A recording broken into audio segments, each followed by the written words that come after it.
All right, everybody. Good morning. Good morning. How are we all doing today? It is 9:30 a.m. Pacific time, and it is about 12:30 p.m. Eastern Standard Time. And you guys can tell that I am very tired from yesterday's live stream. It was a really big workout, at least because it was only 8 hours ago. I don't feel the pain in my knees and the pain in my biceps right now. So we've got, at least I can move my arms and all that stuff, but I'll definitely be feeling it later today, which is not that great because I am going out today. Great, I can't wait to watch frickin' Barbie or Oppenheimer with jelly arms, but whatever. Oh yeah. Did I get enough sleep? Yes, I technically... Well, no, I didn't get enough sleep. Let's see. So I went to sleep at around 1:30 in the morning, which is pretty normal for me.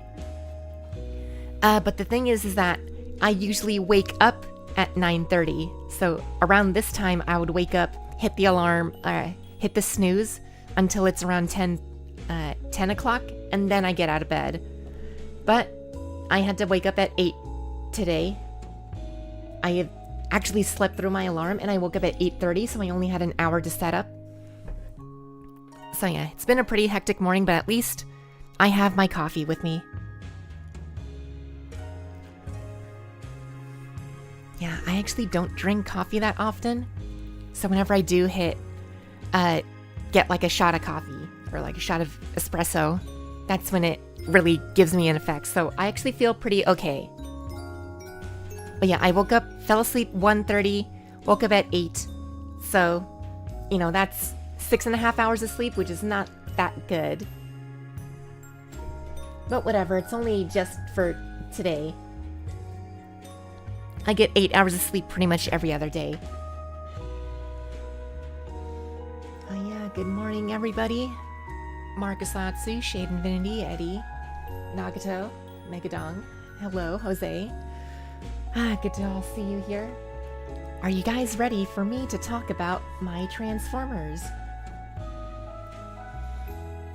Oh yeah, definitely need to hydrate. Yeah, I definitely have water that I didn't spill from yesterday's workout / VR stream, so yeah, I'm not gonna be hydrating solely on coffee today. All right, let's get into it. Oh, hello, Jeremy. Nice to see you back in. All right, and then I've got a lo-fi playlist just in the background, just so that it gives off those morning vibes. Oh, I need to change the angle of my webcam.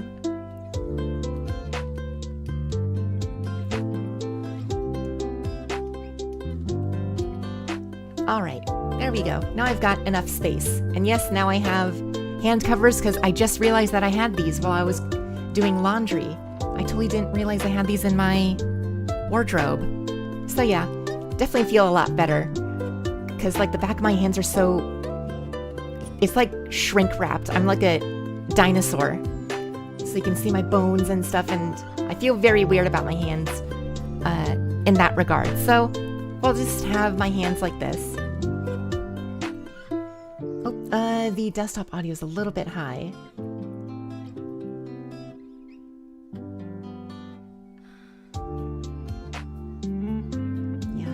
The audio just a little bit. Okay, now I think the audio is good. Let's say we open up my first box of Transformers toys. So this one's just, usually they're all, yeah, usually I would have them in piles of similar figures together, but this pile is just kind of stuff recent stuff that I've had, stuff that I've thrown in. So yeah, let's take a look at that.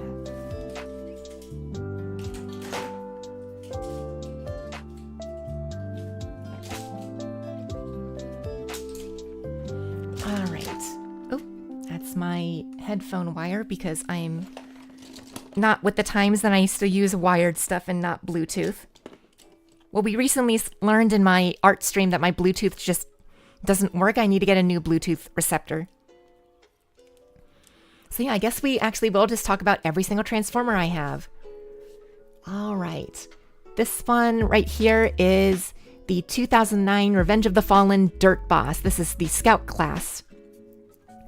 I remember having this one when I was the kid, but I didn't have it anymore. And then I actually bought this on eBay once I got forklift certified.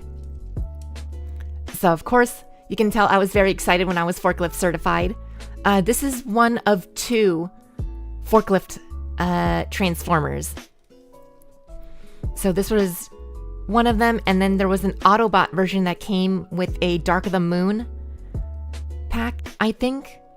Maybe it was like a Walmart exclusive, so it's very hard to get your hands on the white and orange one. So I had to go with the Decepticon sort of green and yellow, or green and gold sort of look, but I think it's still fine enough. Very fun transformation. I just think it's annoying that because of how old this Transformer is, a lot of the joints are very loose. So here, let's do quick transformation.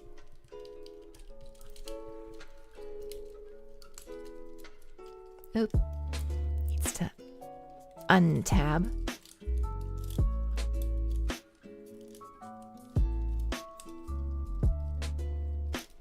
Oh, and that just came off. How do I... Oh, you raise up the shoulders. Okay.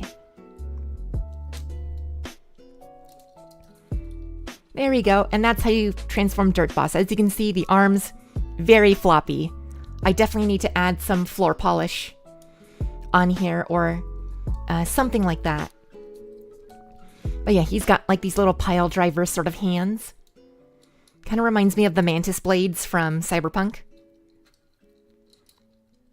And yeah, very, very floppy dude. Oh, Deadlift. That's what the repaint was. Oh, and it's an homage to one of the GoBots. Interesting stuff. Yeah, I've always wanted that one, or I've always wanted a third-party company to knock off this one and upsize it. So it's like deluxe scale. Also, it's really weird because normally Transformers, they have their feet angled in a way that you can like display them like this, but this guy, I think he's got his feet on different feet because he can only stand like this.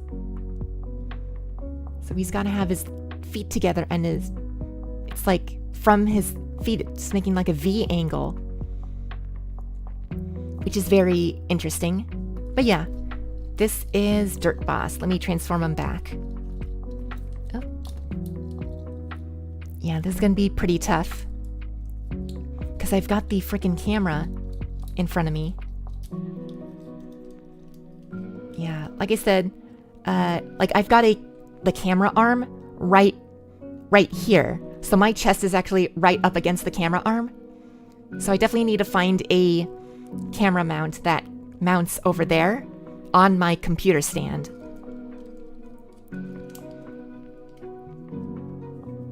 And yeah, if y'all know of any like flexible arm ones that can go on computer stands, do let me know. Because your girl doesn't want to be pressed up and hunched forward for a couple hours while doing these hand cam streams. All right, next one. Recent purchase, but this is the Transformers Cyberverse One Step Changer that came out just this year. And then, you know, it's just a little, you know, $7, $9 toy. But the thing is that it's spring loaded. So you just do one step and there's Optimus. Very cool detail. But the thing that's cool about this figure is that you place it on your desk and then you push it. There, and it automatically converts into Optimus. So basically how this works is that when you're pressing it down, the floor presses this button, and this button releases, you can see there's a little bit of a hook, and it releases and it just goes like that. And what's cool is that I actually do, because of the chest piece is right here and it rubs against the floor, yet you actually get like a little bit of a bounce whenever it does transform, so it's really neat. The bounce makes it feel like it has a lot of weight, and honestly reminds me of a movie transformation. But because this part is all painted and it rubs against the floor, it is prone to some paint scrapage. So there is that. But I find myself messing around with this a whole lot, and this is the transformer I take around with me. I just drop it in my purse, and I just sort of mess with it whenever I'm bored. So yeah. Very fun figure.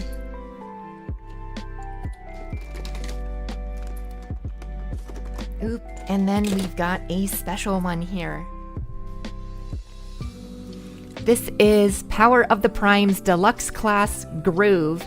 I believe, I'm actually not sure if this was a Walgreens exclusive or not. No, this wasn't a Walgreens exclusive.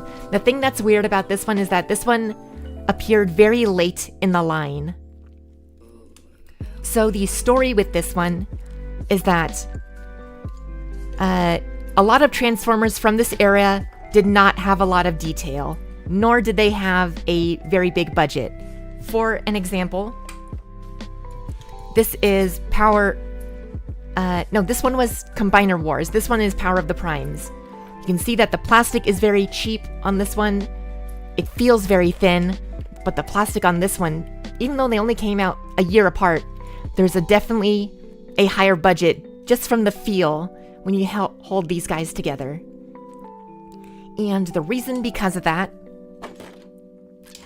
is because this one actually did get a higher budget, even though they're both deluxe class figures.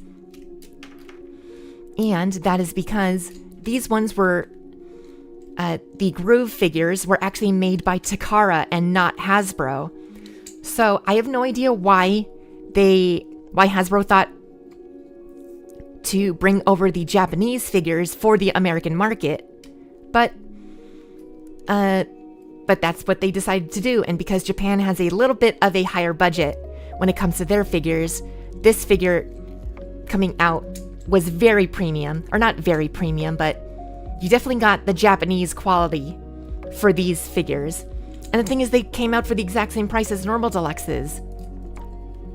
So I don't know why, like what the whole reason was. I think they just didn't have enough figures in the wave, so they had to emergency make a figure that they had on hand that the American audience didn't have. And I think, yeah, because this was for the Defensor team. And Japan's box set included Groove instead of Rook, which was the new figure for the for Defensor at the time. So yeah, very cool, very premium, a lot of painted parts. You actually do get light piping in the head, if it'll focus. Oop, focus. Focus. There we go. Yeah, a big chunk of light piping. The entire half head is colored, or what's it, plastic?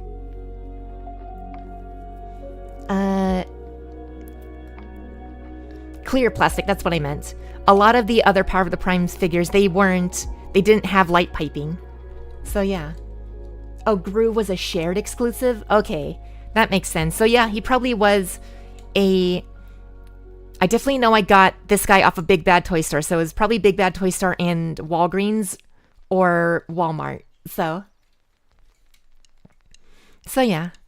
And then also came with not only one weapon, but two weapons, plus the combiner port, which is, man, remember the times when we had combiner ports and not integrated like actual hands and legs.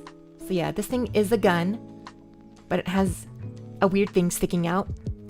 You lift that up, now it's a foot piece. And then you take this out, and now it's a hand with 2 fingers. So I guess it's a heavy metal gun, I guess. So yeah, let's transform. I actually think this is one of the better motorcycle transformers. Because motorcycles, transformers, infamously don't have a lot of good engineering, and they're all over the place when it comes to design.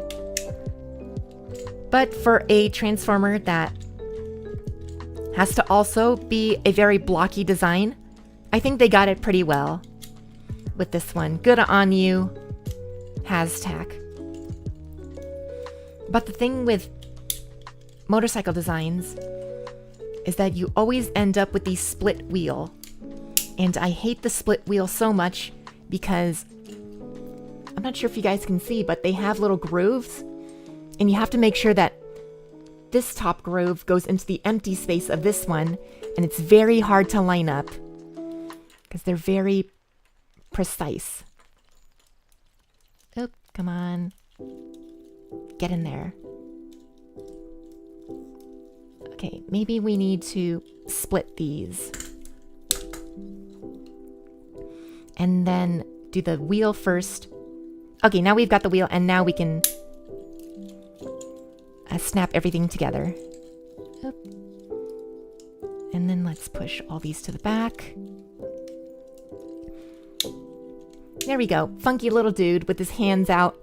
But it even comes with a little kickstand. That was something I never expected. Wait, this was an Amazon, Hasbro Toy Shop, all the big ones. Oh, okay, I see. I think I'm actually mixing this up with the Walgreens exclusive. Mixing up with the Walgreens exclusive Power of the Primes Wreck-Gar, which used the exact same mold, which is probably the worst Wreck-Gar figure ever. Don't buy it. I made the mistake of buying it. Geez, how unfortunate. The time I got into Transformers was around 2015, 2016, and that was in their Hollow era. So all of their toys were very crap. To anybody who's collecting Transformers nowadays, you guys don't know the pain that the Transformers fans went into at that time. Ever since Siege, Transformers has been on a very high. All right, time for... Oh yeah, there was a very tiny groove that was Legends size, and that was the chest plate for Defensor. Totally forgot about that.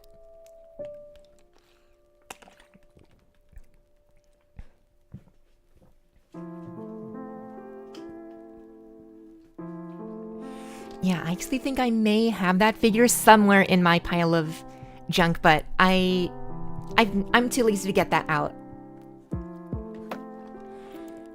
But yeah, don't get me wrong, the quality of the figures were kind of crap, but the fun factor of those figures were really great. I mean, if they weren't fun figures, I wouldn't have bought essentially all of them. Yeah, Twin Fire, or Twin Cast. No, not Twin Cast. Twin Fire, the two-headed dragon, that one was one of my favorite figures. Speaking of Power of the Primes, I've got some more Power of the Primes figures. All right. This is Power of the Primes Core Class, not Core Class. This was before Core Class, Legends Class. Tailgate. So why I got this figure is that I was still reading the Transformers IDW comics, and by the time these figures came out, the final chapter of those comics was just coming out with the Transformers Unicron comic books. So yeah, of course, as someone who was reading the IDW comics and as someone who had a Cyclonus figure, I had to get Cyclonus's boyfriend, Tailgate. And yeah, just a very simple, very fun figure. I just thought it was a very... Oh, Twinferno, that's the name of the two-headed dragon that I had. But yeah, Very adorable little figure. I also had the mold counterpart, which was Wind Charger. I also had Wind Charger, so that was another fun figure, but out of the two, I liked Tailgate a lot more. Yeah, I've been needing to get a new Cyclonus figure. I want to get the Generation Selects toy accurate version of a Cyclonus. But yeah, cute little figure. And if you half transform it, it actually is hollow on the inside to put in a Prime Master figure. Yeah, remember those? Yeah, very fun. But yeah, definitely need a Cyclonus to go with them.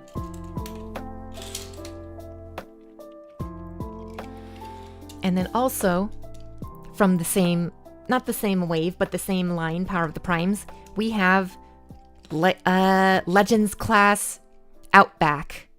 And this was a retool or repaint of the Legends class Brawn that came out earlier in the wave. Yeah, because I think Brawn was actually part of Combiner Wars and not Power of the Primes.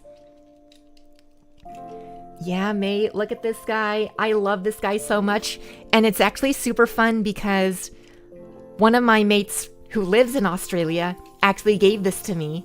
So it's extra authentic. So yeah, very fun stuff. You can actually parts form it. And the cool thing about this parts forming is that if you put the weapon on, it just makes a full canopy, but if you take off the thing, you still get a full vehicle. I like it when the parts forming actually adds onto the vehicle and it isn't necessary to the transformation. So yeah, we put that away. Much like the transformation with this guy, it pretty much has a lot of the shared engineering, where all you have to do is flip out the legs. Let's see, you got the ankles here. And you just pull down on the sides. There you go, and now you have little Outback with his door gun. Yeah, very fun. Not a lot to talk about.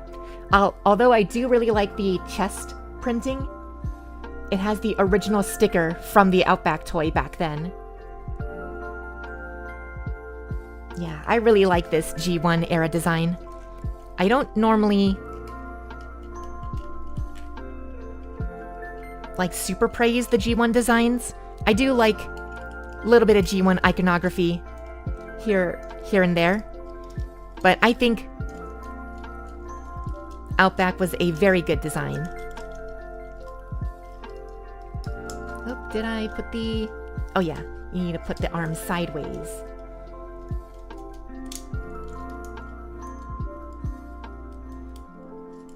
Let's put these back.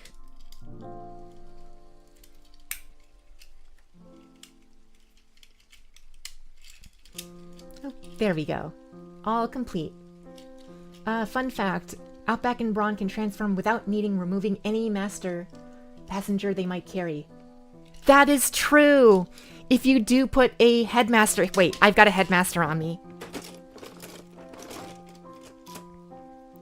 Yeah, so if you have a little headmaster... This is Brainstorm's headmaster. Transforms in just a little guy. Yeah, if you do put him in here... Oh, let's...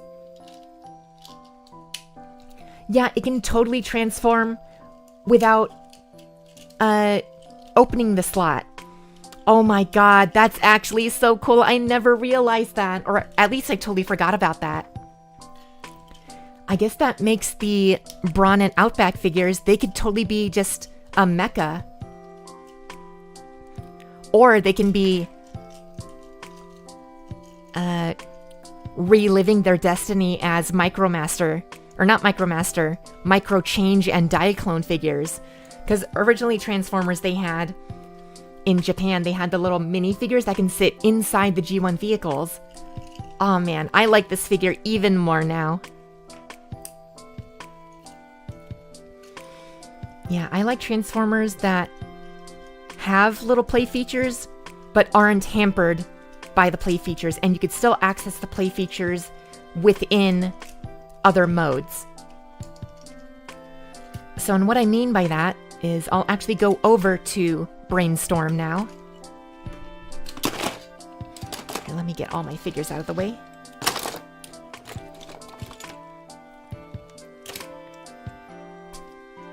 There we go. And we have the Walgreens exclusive Titans Returns. Brainstorm. Now this one is a little bit of a silly figure. I don't know why it has a windscreen and yet, you know, it's still got this part here that it can't. It doesn't cover completely, but that's because the transformation. You have to put the seat down and then it goes inside and then it covers up. But I feel like they could have still extended the windscreen just a little bit to completely cover. It also gets really weird when this mold was shared with Nautica, who is a submarine, and it still has open spot on the top. So she would just sink unless her mode is supposed to be a speedboat in that one. But yeah, what I mean is in preserving the different gimmicks of Transformers in different modes is that in order to transform this, you need to take off and transform the Headmaster.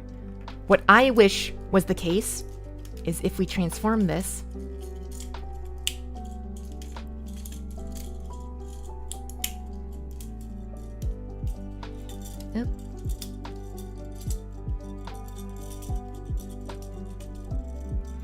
what I wish was the case is that, there we go, and there, oh, we have to, and then take out the gun. Oh yeah, finding this figure was a pain in the ass. Luckily, I live like right next to a Walgreens, and I just came in one day, saw this, instantly bought it. But yeah, there's Brainstorm, but I wish that you were able to, because in order to transform, you need to move this back piece and move it over where the head is, so you'd have to remove the head and put it in. So, and when I was younger, I stupidly tried to modify my own, so I actually cut out a hole inside the shell, because usually there's a wall here. So yeah, but the thing is that even with my modification, it still doesn't hook in. Also, yes, this part does come off. You can actually... It's meant to be like a little ship for the Headmaster, which is the stupidest thing. But hey, this was Hasbro 2016. They were doing stupid stuff. But yeah, even with the modification, I think you'd have to unhook the feet. And then, what was my brainstorming with this modification? Okay, and then you place this down, and then it kind of fits, but not really. But yeah, it still requires a different kind of parts forming, so.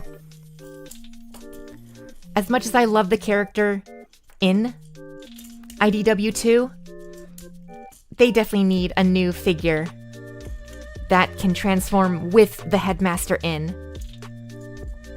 Also, with Brainstorm being such a big character in IDW1, I love the character in IDW1. With the character being so big in IDW1, I hated his fate in IDW2. It made me so mad of reading the first issue of the comic. Like, wow, my first impressions of IDW2, and I already hate it.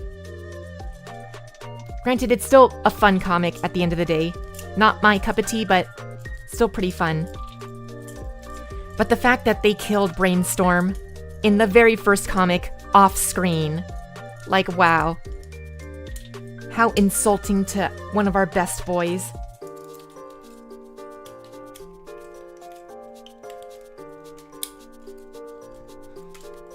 Yeah, still a very solid form. This is actually my favorite version of this mold. So yeah, very cool. And it also rolls. It actually comes with wheels at the bottom. We don't see these nowadays with a lot of vehicle, like airplane transformers. We don't see Hasbro put in the effort of putting in little rolly wheels anymore, which sucks, but honestly, given the quality of figures that we get today, I see why they had to remove these.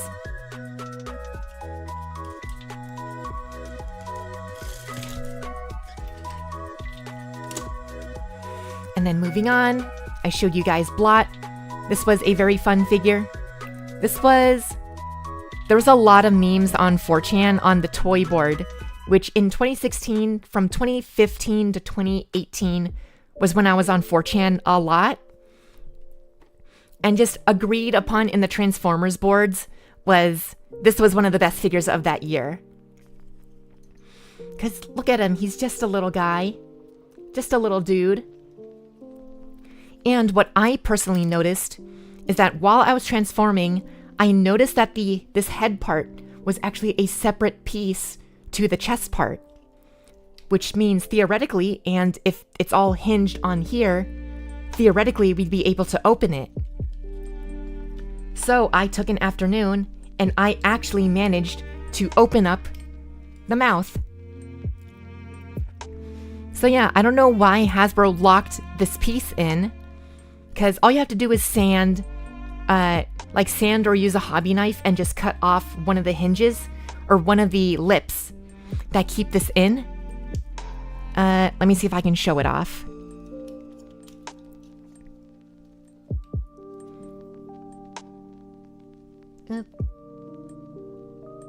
Yeah, as you can see, I kind of cut along this part, because normally it's a little bit thicker, as you can tell with this silver part.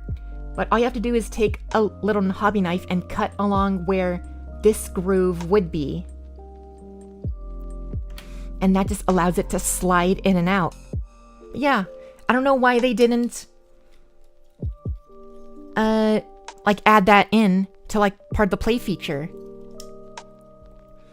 Maybe it was to cut on cost. Maybe it was just a little bit too much to cut out the part, but at the same time, why cut out the part when you could have just designed the piece with less of a lip to catch the thing? I don't know. Transformers at the time, Hasbro was really weird, as we've mentioned before. But yeah, I have a very unique Blot. Oh, seems really fragile. No, honestly.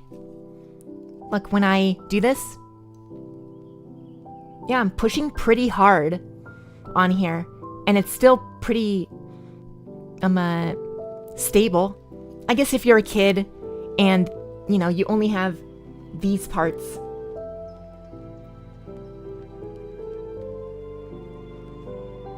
Okay, I guess it won't focus, but yeah, I guess if you're a kid and it's only this part that's hooking it in, then it will break eventually, but yeah, this is an official Hasbro figure, and I don't know why at least they gave us the clear option that we could do it. But I am surprised that there was no Japanese variant of this figure that had the part cut out. Oh yeah, we should probably do the actual transformation. So let's move the figure. Oh. Yeah, that. Oh, my favorite part are the hands. So it's a little grabby claw. You can actually grab things. But then if you move the claw all the way, that's what reveals the hands. And now you've got Wolverine claws. God, I love Blot so much. I definitely need a Masterpiece style Blot. Right, and it just hooks onto the back. Turn the head, and flip up the chest. Oh, and push the arms in. There you go. Got a good old Blot figure. Yeah, one of my favorite horror cons. So yeah, I think my favorite HorrorCon is still Hunger, because Hunger was one of my first Transformers toys ever. So, and I really love that design. I've always loved Hydras because of Hunger and King Ghidorah. So yeah, very solid figure. I would not pay more than $20 for this figure if you're looking to buy it these days. Honestly, if you're buying any Transformers figure from 2016 or before Siege, you shouldn't be paying more than $20 for the figures, because those figures are total crap compared to stuff we have nowadays. So yeah. Speaking of stuff nowadays, ooh, we got very good figures 1 year later after those figures that I just showed off. These are the War for Cybertron Siege Megatrons. So this one is the first Megatron, which is the Cybertronian tank mode. And then this one is in the Generation 2 Hero Megatron coloring. This one's one of my favorites.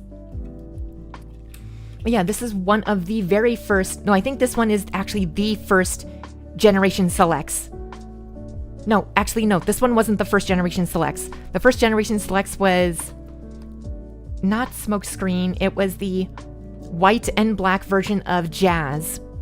The Power of the Prime's Jazz figure. And Red Swoop. So those were the first Generation Selects figures. And then this was one of the first Hasbro Pulse exclusive figures. Because when the time that this figure came out, Hasbro Pulse just launched. So yeah, very neat figures. Let me just transform the official Megatron first. So, comes with a sword. I don't know why. I guess it's because the original Generation 1 toy came with a sword, but it's still very weird because Megatron never uses a sword ever, except for the Transformers The Last Night movie.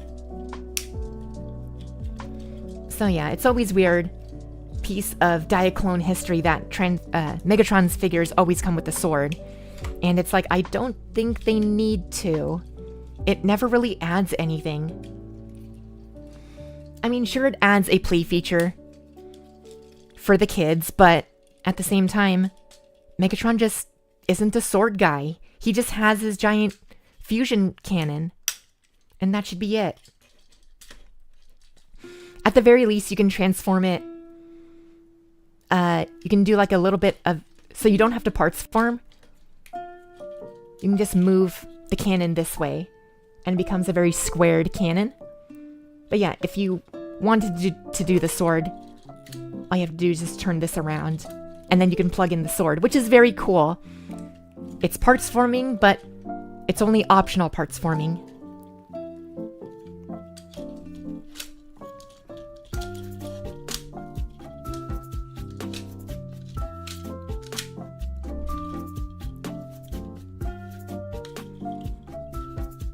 There we go.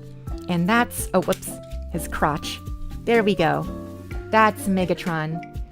This is the Voyager class Transformers Siege 2018 Megatron. Part of the very first wave. Ah, man. I am so happy I have this figure. And the cool part is that you notice that it has a lot of crap smear. But I actually took some nail polish remover and actually removed the stuff on his chest. So he has a very clear chest. So this is my definitive Generation 1 Megatron for my collection. I used to have the Earthrise one, but I actually don't like that figure a lot, and I ended up giving it away. But yeah, here's him with the sword.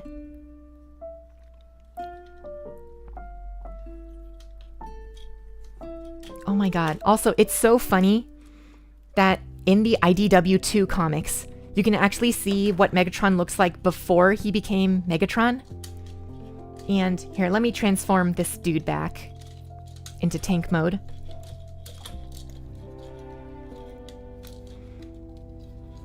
Also, before I get onto that tangent, let me start off with this tangent. I like this mode a lot more because Cybertronian modes just seem to be a lot more in character for Megatron. He doesn't care about being disguised, he just wants to cause destruction.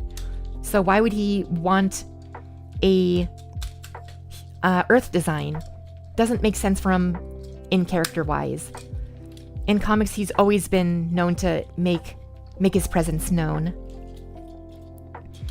As evidence with the Rise of Megatron, or All Hail Megatron comic, where he's invading Earth, and all of the Decepticons do not use their disguises. I think the only Decepticons to use their disguises in that comic book are Astrotrain and Soundwave. But yeah, before Megatron gets the fusion cannon in the IDW comics, this was his tank mode. And it was so weird because they actually use the toys as reference for the comic book. So you can just see the toy with all the different ports and just a giant, just space for a cigar in the middle of the Transformer. It's so stupid. But honestly, I think I like it because of it. But yeah, this is civilian mode Megatron. And then to give him the fusion cannon, you just slide it into this arm.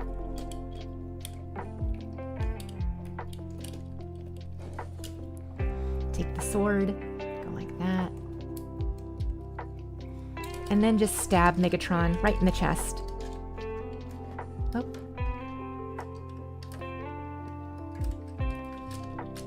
There we go. Now you have Megatron. Definitely keeping this guy in my collection. Didn't they also use the toys as the basis for the models in the Netflix show? Yes, they did. I'm not sure if they used the same CAD files for the TV show, but they honestly look like they did. And it's so weird because they definitely had plans for toys of Bumblebee and Alita 1. But in the show, they just have normal, like actual designed models and not action figure models, which makes it really weird. It's like they just couldn't commit to the bit. Even though right when the Netflix show came out, they had figures for the Netflix wave, which included Bumblebee and Alita 1. But yeah, Hasbro is still a little weird. They're not my favorite toy company, but I mean, I've essentially sold my soul to them, so I'm in it for the long run. I'm more of a fan of Takara these days than of the Hasbro part, especially with their handling of the Power Rangers toys. But then again, I don't buy Power Rangers toys, so what do I care? I just buy a Lightning figure every now and then. But yeah, here's Megatron. Oh, good morning, Sanagi. I see a lot of you. Now I'm looking at the chat. Now I can see that a lot of you have come in. Anzo and Alex Gonzo. Nice to see you. Elsafon, nice to see you back. So yeah, this is just a very fun figure. Which honestly, I don't think this costed any more than the normal Megatron figure. But yeah, overall, very neat. I just don't like that the shade of plastic that they use is very gummy. So you can actually sort of see the light, or it's hard to see because I have the light shining downwards. But the light sort of shines through the plastic, so it's a little bit of a thin plastic. And it doesn't really match the painting on the chest, because the chest is white plastic, and this part is just painted on. Doesn't entirely fit, but still pretty good. Also, what I never got is that the chest is white plastic, and the crotch is white, but the crotch is actually black plastic, and it's painted over. I don't get why they did that.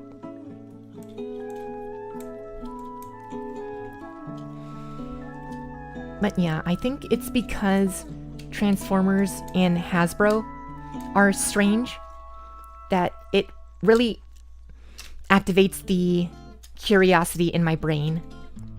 They may not be the best toy company, but they sure are a very interesting one, especially with all the different toy brands that they acquire and toys that they own.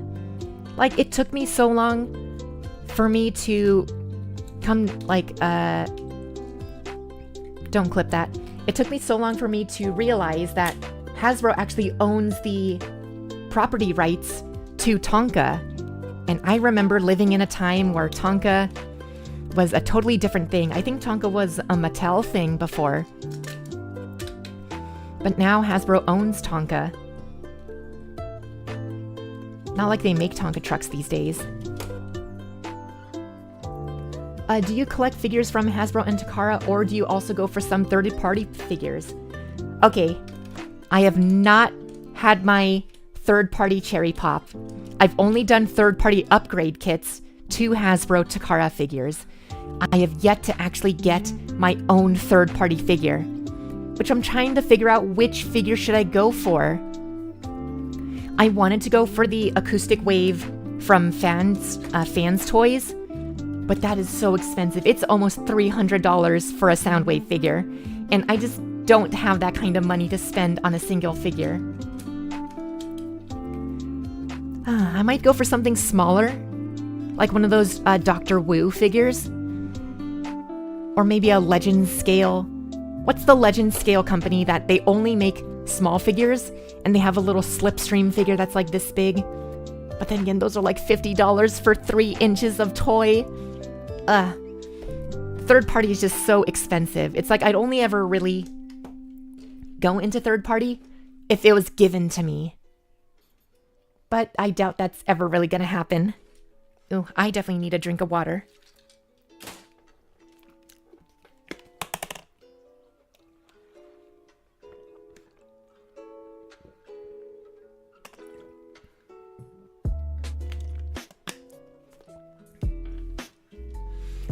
Does Hasbro still deal with My Little Pony stuff? They do.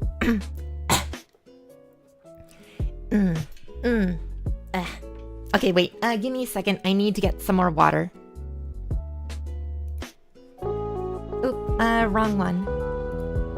There we go.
Okay, there we go.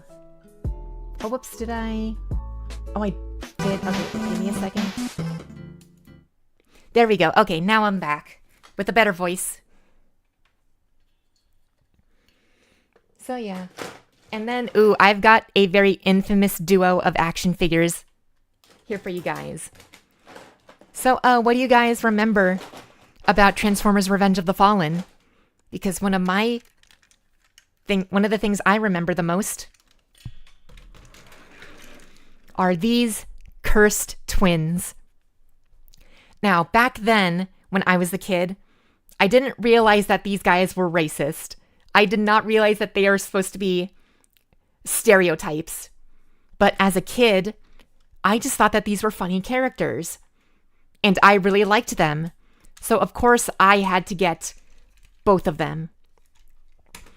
And yeah, I've always been in love with this car.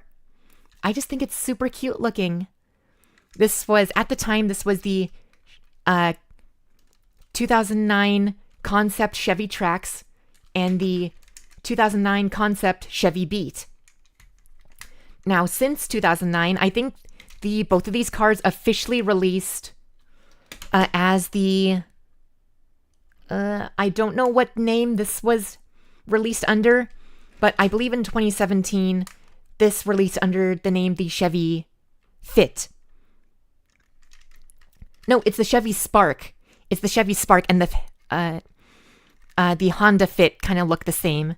But yeah, I've always wanted this car in this lime green coloring. Not the Tampo on the side here, but yeah. I really liked these as a toy. And as someone with siblings and cousins and stuff like that, the bickering between these two they hit home for me, so. But these are very garbage toys, admittedly, even though I do have a soft spot. God, and the legs, look at the leg design.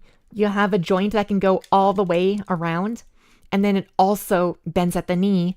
But then you also have a side-to-side wiggle. That is the worst thing ever.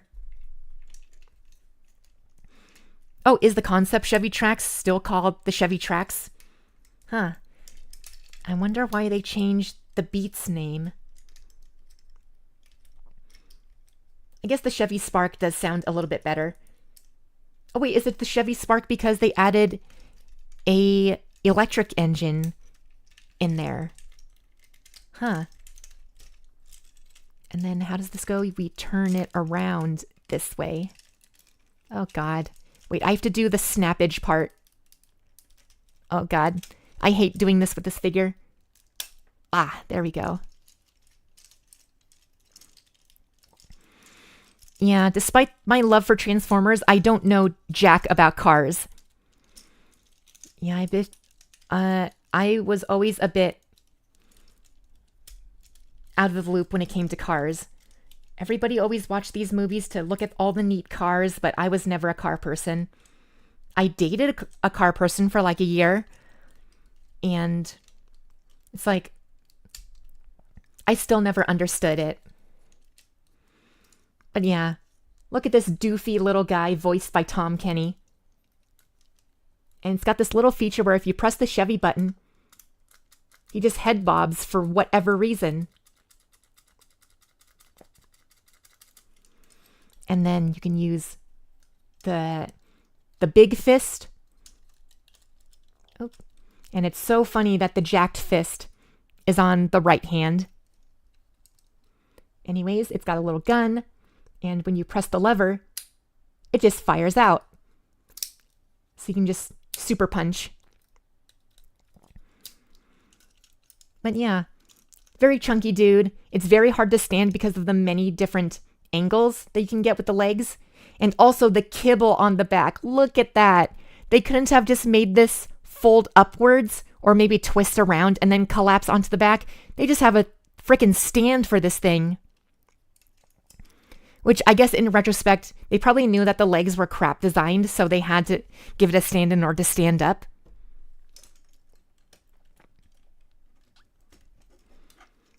But yeah. Yeah, what a very fun, not a fun figure, but what a very charming and crap figure this was for a racist stereotype character. You know, I'm not even going to transform this thing. This thing's a mess.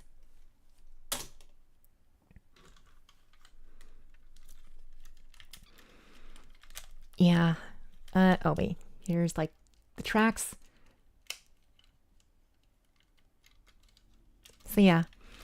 They share a little bit of the shared overall design.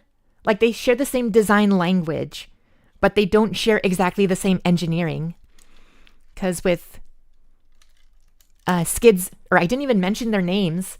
This one's Mudflap and the green one was Skids.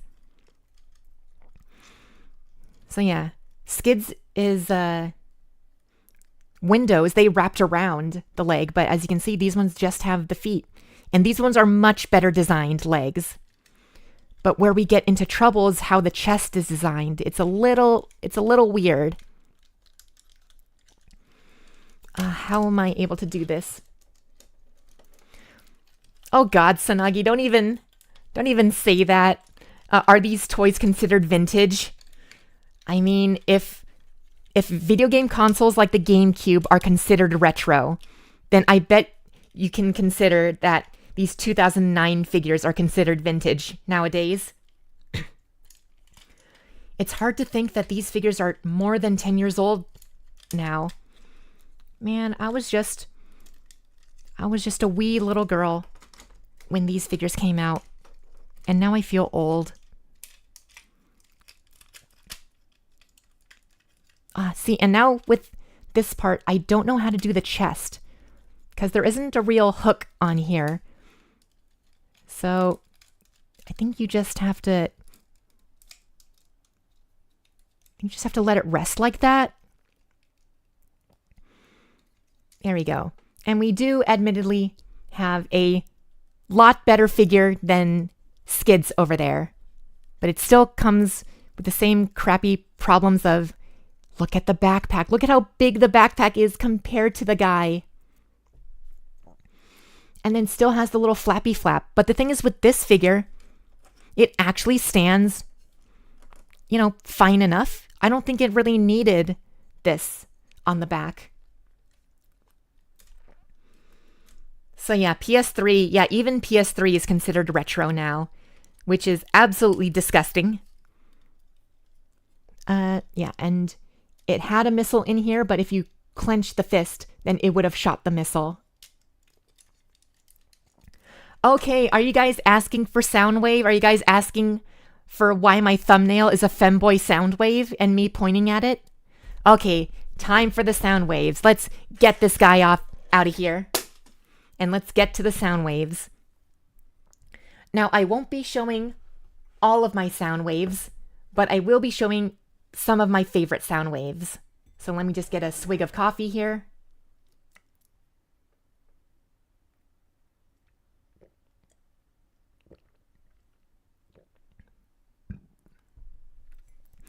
Okay, maybe that was a bit too big of a swig. Thai coffee is super powerful.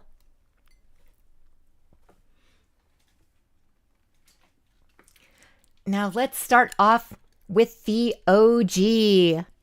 This one is a Generation 1 1984 Soundwave. Now this isn't an original G1. This is part of the re-release line, which came out in 2013, I believe. So yeah, just your regular old microcassette player. Has an actual movable volume slider. No pressing buttons. It has a power switch on here. And then it has the... right here is the aux cable cord. So yeah, it's so weird. I've had one of these when I was growing up. Or no, I had the cassette tapes when I was growing up, but I never had Soundwave. So that is honestly what made me love Soundwave or think that he was so cool in the first place, is that he was a figure that I could just never get my hands on for the longest time. And back then, for the cassettes, I think I only had a broken Laserbeak and Ravage. Ravage was one of my favorite Transformers toys, and I loved animals, and I still love animals. So the fact that a Transformer had pets, that just made me love Soundwave so much. So let's... this one is not Laserbeak, though. This is Buzzsaw. A lot of people forget that the original toy came with Buzzsaw and not Laserbeak. This is the Yellowbird cassette and not the Redbird cassette. In the TV show, Soundwave had the Redbird cassette. And let's see. Let's see if I remember how to transform this dude.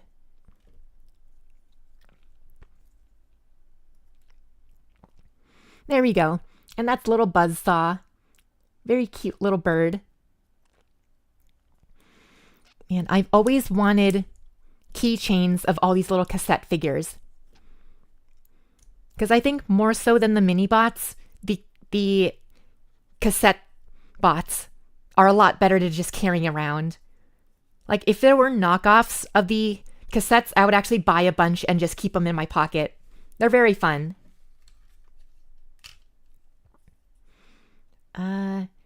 And how to test my own knowledge. Which side is the downside?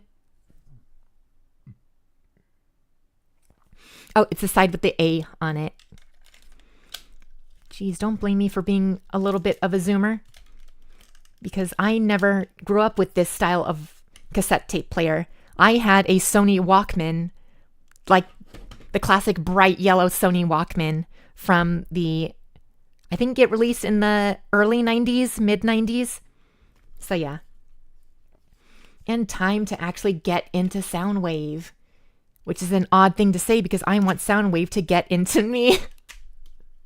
Okay. I gotta calm down. It's only 10:30 in the morning.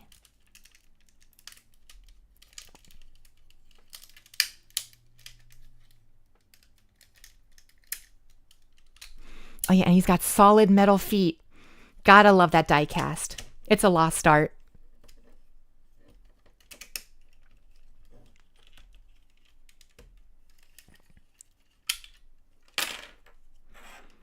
Yep, and it actually has a belt clip that you can actually put onto your belt.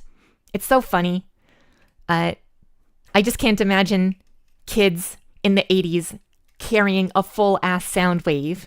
But yeah, comes with the classic shoulder cannon, disguised as a battery. And I do have the metal bits that go on here, but they're just in one of the boxes. So, but yeah, this is a Generation 1 Soundwave. What a gorgeous piece of 80s engineering. He is just, you look at him and you just think, wow, that is so robot. Honestly, one of the best robot designs ever made, in my opinion. Yeah, and I don't even think that the G1 cartoon robot design was that great. I just think that the toy design, like look at the design language when it comes to this. It's just so pure Japanese 80s blocky design. It's so good. I love this figure so much. Yeah, not for the playability, but for what it represents, what it started. And yeah, it is one of the very best Transformers figures. And speaking of peak Transformers like toy design, I did see a question about the Missing Link Optimus Prime. You know I pre-ordered that. I definitely don't have the money to do that, but that's why I need to find a job. And that's why I appreciate whenever you guys donate to my Ko-fi account, link in the description, first link in the description. So yeah, I'm definitely gonna be buying that, and I do have a Generation 1 Optimus Prime figure to review it with. So yeah, cannot wait to get my hands on that Missing Link figure. And for those of you who don't know what a Missing Link figure is, it's a new line of Transformers by Hasbro and Takara, where they are identical to Generation 1 Transformers, but they give them modern engineering. So let's say there's a Missing Link Soundwave. It will transform in the exact same way, but it'll actually have ankle movement. It can move outside the side. It'll be able to bend the legs. So it's really cool that Hasbro's doing that. Like, that's the freshest idea they've had in a long time. I'd say since Alternators, which was well over 20 years ago. I think the Alternators line came out in 2003. But yeah, that's one of the most creative ideas that they've had, and I cannot wait for them to make an Missing Link Soundwave, a Missing Link Megatron. They better be making a Missing Link Megatron. So yeah, I bought the original toy version of the Missing Link because there's two versions. There's one that is toy accurate, which has the yellow eyes, has all the painted details on the arm, and comes with the trailer. And then they have the anime version where it's more plain looking, more accurate to the cartoon, but it does not come with the trailer. So I think it's a difference between $120 and $80. So as much as I don't want the trailer, the trailer is part of the package, you know. If you're buying a toy accurate Optimus Prime, you have to have the trailer. So yeah. That was my talk on G1 Soundwave.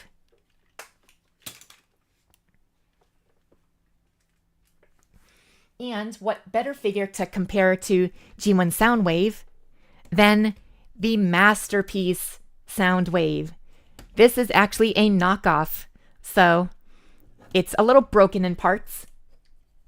But yeah, this is just a direct update. So this figure came out in 1984, designed in 1982, put on Japanese shelves in 1983, and then came to America in 1984. But this figure came out in 2013, I think, as Masterpiece MP13. So yeah, it's just overall blocky design. Has a lot of different switches here. An actual functioning switch like it did on the G1 toy. Another... Oh, this one is supposed to turn, but because this is a knockoff, it's a bit stuck. And you can actually press the buttons on the crotch. And then it's a bit more squared in the back. Unlike this one, you get a little bit of dents on the side. But this one, it's all pretty much all flat, except for the ass. I don't know why they made this part so flat. Yeah, it's just, you can just like put your whole fingers in there. Yeah, that's something I'd like to do. But yeah, this is just the modern engineering. This was, yeah, I believe 2013 when this came out. So why don't we get this big boy transformed? So first, I think we have to pull down that. No, we push it up. Okay. We do the legs first.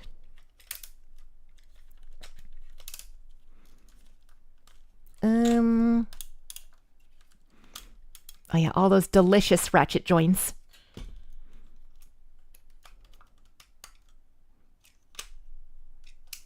Right, and then we do that, I think. It has been a very long time since I've transformed this figure. And then we break it. Yeah, there we go. Go like that. There's a button on the back here, and if you press it, then you can pull it down.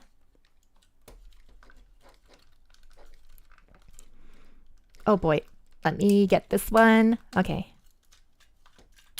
Oh wait, no. The legs have to be like this. Then you turn the leg. And you've turned the foot. Collapse that. There we go. Now we have one leg done. There we go. Two legs. Now, what do we do here? Oh wait, we take the crotch piece, flip it, pull it down. Oh yeah, definitely needs to pull down. Okay. Ooh, hopefully I don't break it. There we go.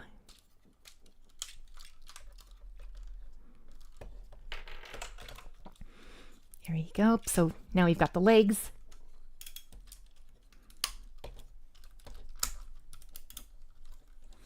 And then get the hands out.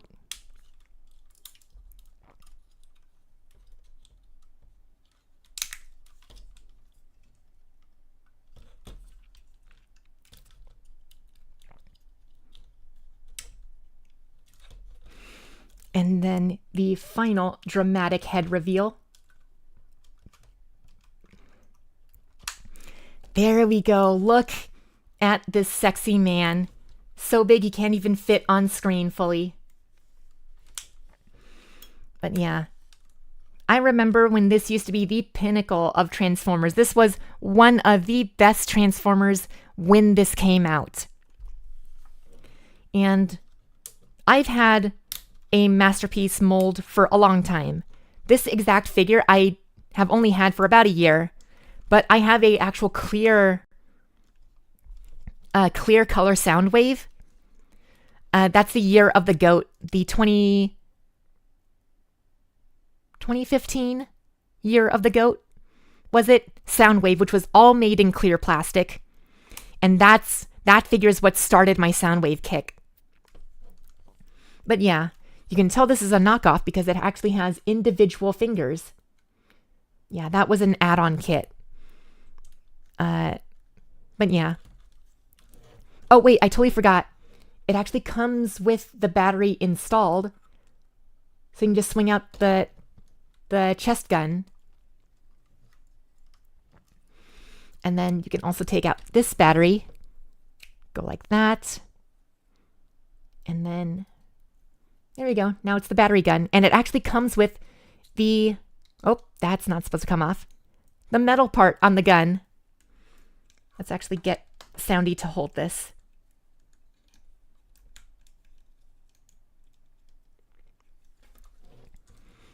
Oh my God, babe. You look so good with your gun.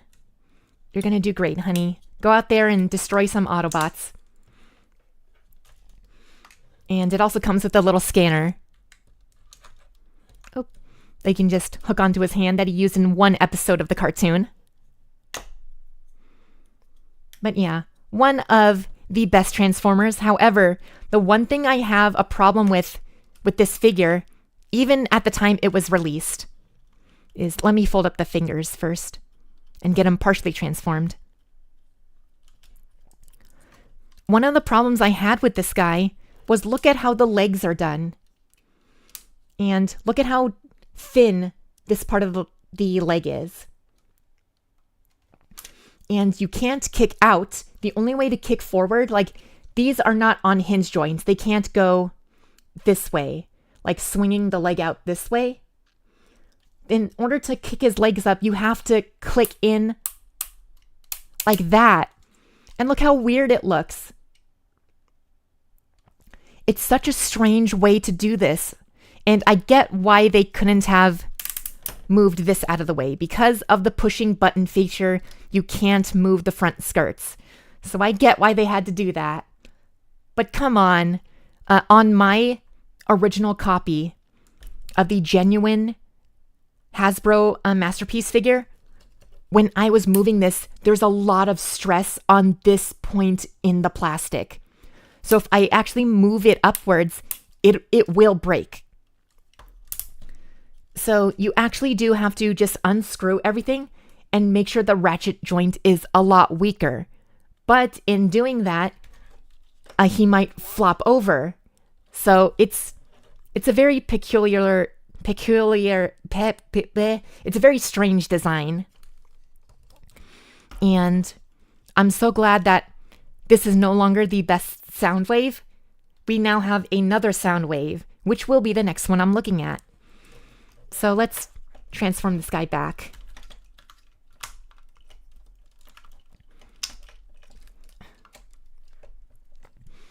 If you're gonna make out with them, please save it for the saucy stream. Yeah, I'll just save them for tonight. Yeah, this Soundwave. I've already taken all my Soundwaves out of the display case in my room, so I might as well have fun with them. Yeah, we can have lots of fun with Soundwaves. We can go on my bed and go under the covers, and I could show Soundwave all the glow-in-the-dark dinosaur toys I have. Yeah, what did you guys think I was going to do with Soundwave under the sheets? It's definitely going to be to show all my glow-in-the-dark stuff. Yeah, let's see if we can... I just have my SIM card thing on a little boba keychain, and I'm going to use it to pry open this, because I don't have my fingernails right now.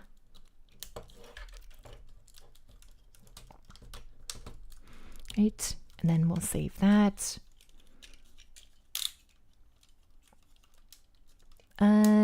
Okay, now we need to press this, collapse it. There we go. Geez, the magic of knockoffs. All of the joints just don't feel right.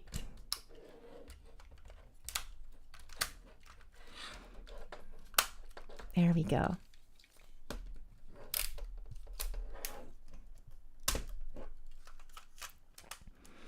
Yeah, I definitely need to get my hands on a genuine Soundwave Masterpiece, so it's not as wonky as this one.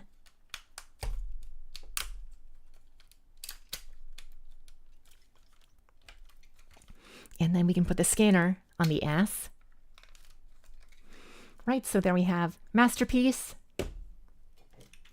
Generation 1, and we have the update version,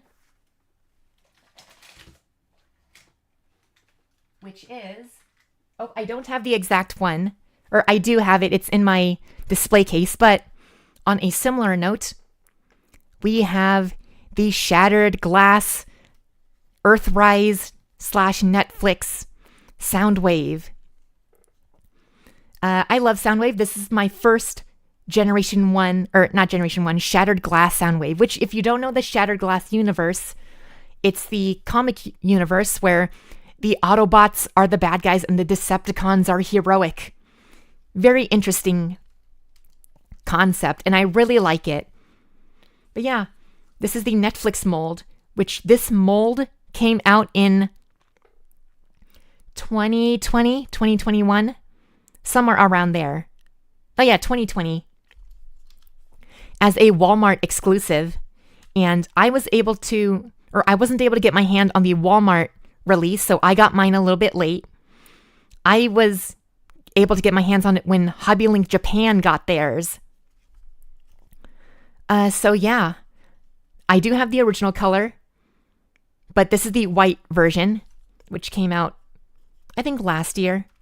And yeah, a lot of people say it is just a smaller, condensed version of the Masterpiece figure. And while I don't 100% agree with that, especially when we come to the side, it's not as clean, but it shares a lot of the design language with this one.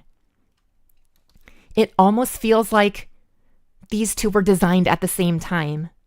Like, that's how similar this thing is to the Masterpiece. It really feels like they took this engineering and did what they could with sizing it down into being Voyager size. So let's get into it. First off, I'm going to take the batteries on the back and take those off. We'll also take off whatever the hell this thing is. I've heard this is supposed to be for Megatron, to put on Megatron's back so he looks more toy accurate, but I don't know. So there's that.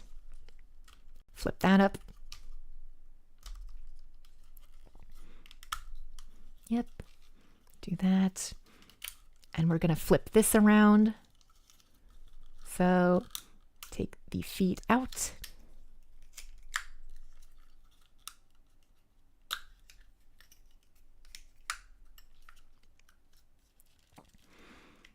Then going to remove the arms. Flip it around.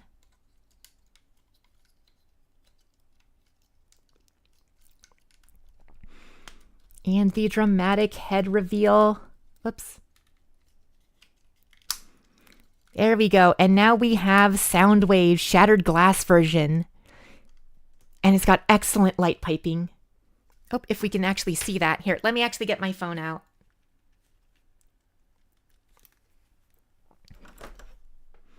And look at that light piping. Ah, it's so good.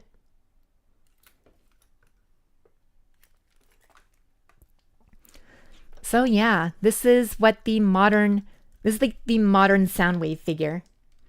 And it's very cool because the finger is actually molded to be a pointing finger. So you can actually have Soundwave press on the eject button and it gets his little buddy out, which is the heroic Ravage.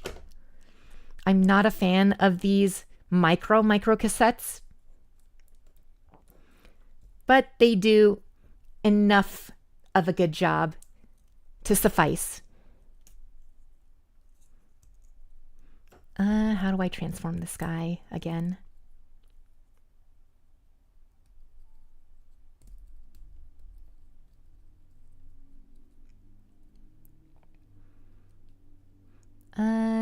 Yeah, a little bit of fidangling. There you go. Not the best Ravage. It's actually hard to see. But yeah, not the best figure, but it does its job as being a figure for Soundwave. And yeah, the only thing bad about this Soundwave is look at the hollowness. Look at how hollow this is. That's so bad. Also, you just have a little flap on the ass. And then look at the hollow bits on the back of the leg and the arm. And then the feet. I totally forgot about the feet. Yeah, this sound wave is definitely one of the better sound waves. It's still not perfect. It's still not what I want to see in a sound wave. It also hurts that this shattered glass version is probably the only way that you're able to get this mold. Because the original Soundwave figure, the original Soundwave mold, this mold in the original color, is impossible to get, and it is scalped at super high prices. So yeah, there's that figure. And one thing that annoys me is that the forearms still have these stupid landing gear / guns from what this figure was a remold of. And if you don't know what the remold of it is,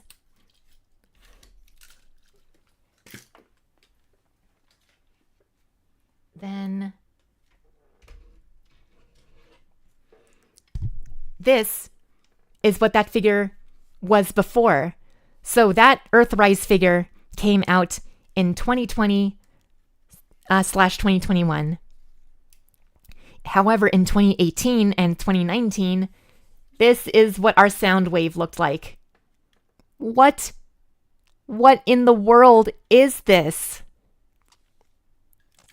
It's a space nothing. This is pathetic. Here, and then let me just transform Soundwave. God, I hate this figure so much. And it's funny because Hasbro had so many of these figures lying around in their warehouse that they had to re-release this stupid figure.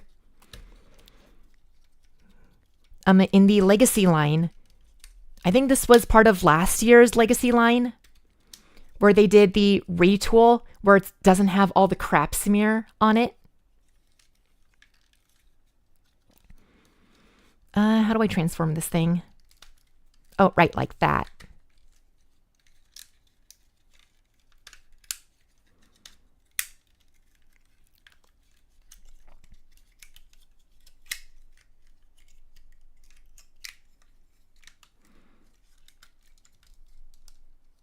Oh, right, get the head out.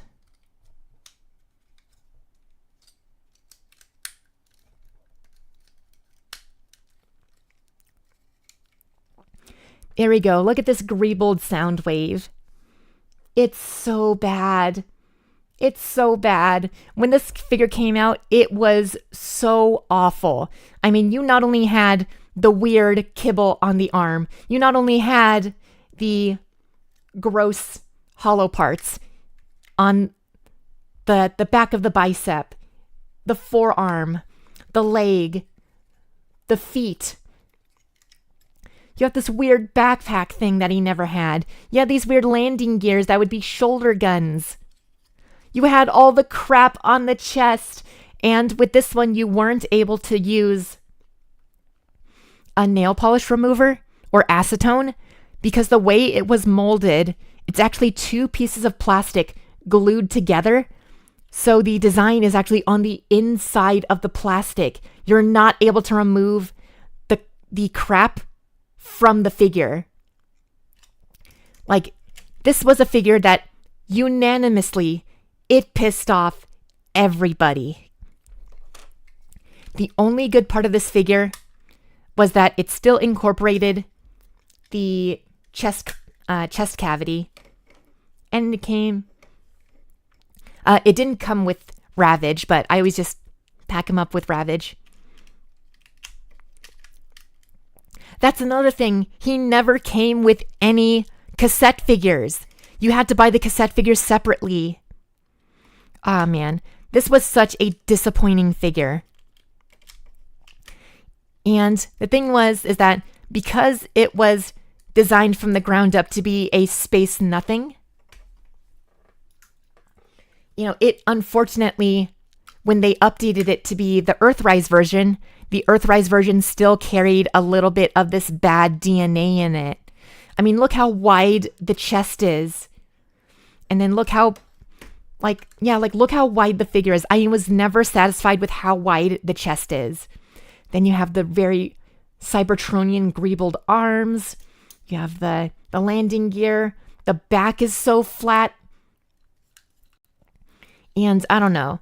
I still think that the best Soundwave is still out there, waiting to be created by Hasbro.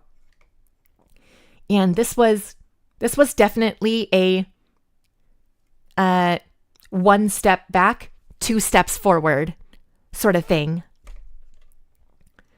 But man,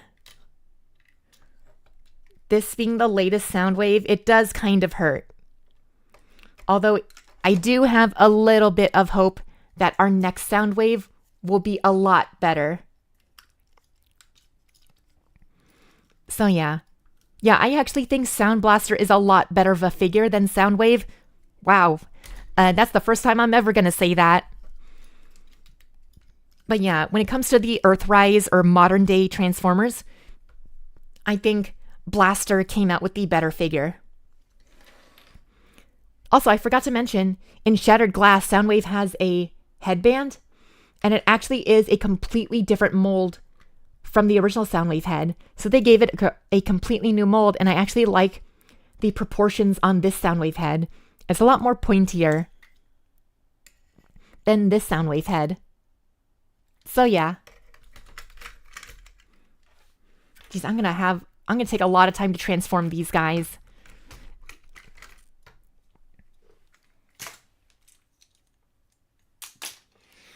And then here, speaking of peak Soundwave design, or a figure that actually answered all of my qualms about Soundwave, is actually the action figure Soundwave. This is the Soundwave RED series figure. This was also very hard to get your hands on because it was a Walmart exclusive. But yeah, this was a Hasbro figure. Like, it's completely official, but it's just your standard 6-inch scale action figure. Oh, with a lot of falling parts. And yeah, it suffices. I actually have 2 of these because one used to be my desk toy. And yeah, I just really like how it looks. The only thing that I find bad about this is that because they keep the chest flap, there is no ab crunch.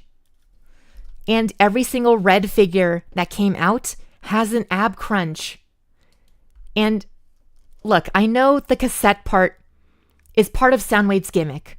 And look, as a Soundwave lover, I like that he has the chest. But there are a lot of times where I think the gimmick actually is a detriment to the figures. I think by having that in the chest, it reduces the articulation and what you can do with a Soundwave toy. I wish we could move away from the chest cavity and just move into different ways that the figure can have little buddies on it. It's very disappointing to see that we still have the problem of not being able to move away from the chest cavity.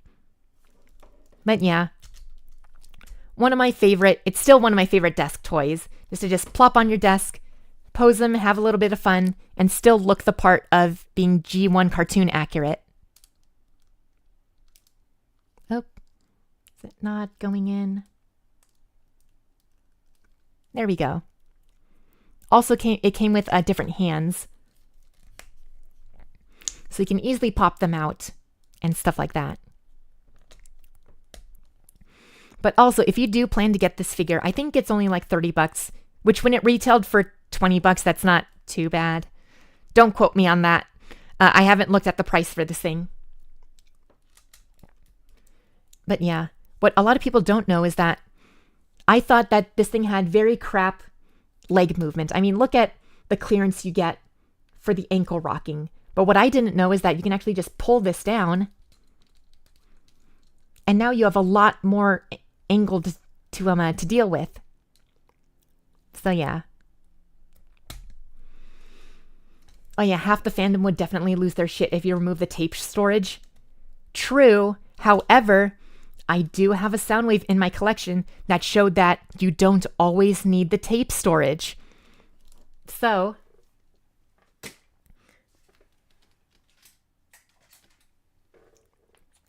let's move on to my very first Soundwave toy, the Transformers animated Soundwave. It totally looks like, I don't know what card this is supposed to be, but it looks like one of those Kia Souls. But yeah, every time I saw a boxcar, I always think of Soundwave. And what a genius design to make. These cars were always in the mid to late 2000s. These cars were always the DJ car where they always had music blasting. So it was so fitting that they had Soundwave transform into one. And yeah, so let's get this guy transformed. This guy came out in 2007. And yes, this was actually my very first Soundwave toy. This isn't the exact one I've had since childhood. I rebought this one back in 2016. But yeah, this was my very first Soundwave. And I was just as satisfied with it as I was back then as I am now. Oh, whoops. And what a fun figure. Able to look very cartoon stylized and still look like Soundwave and have his own flair.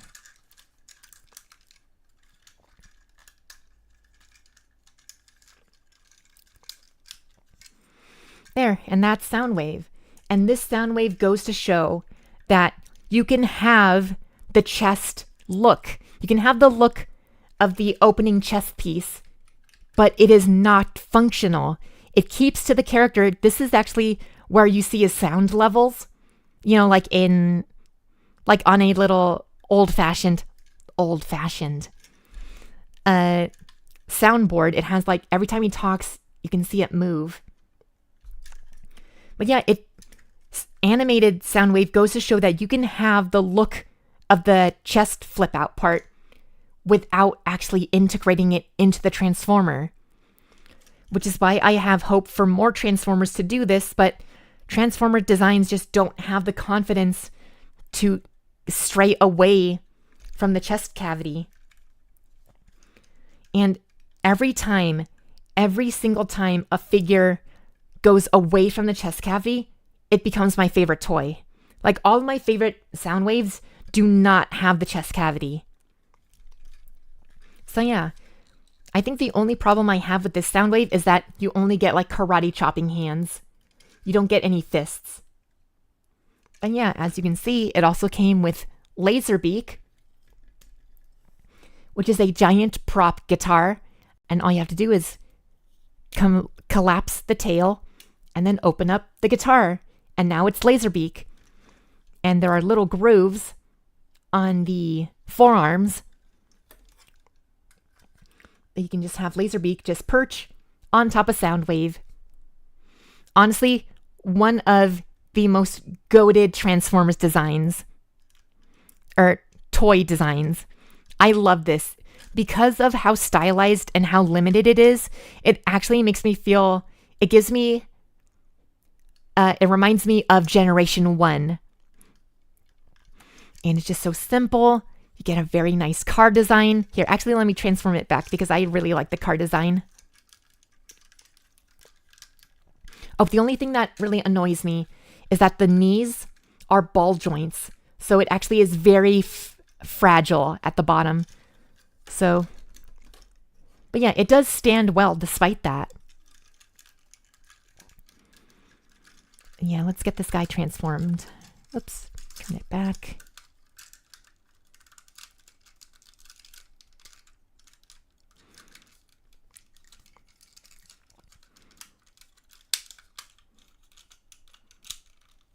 Also, what's cool is that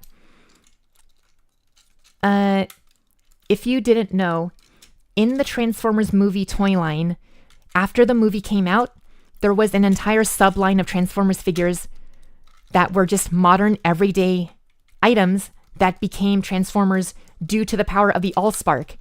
And the thing is that they all had, if they weren't characters from the movie, they all had a blue line to them. They all shared the same color blue.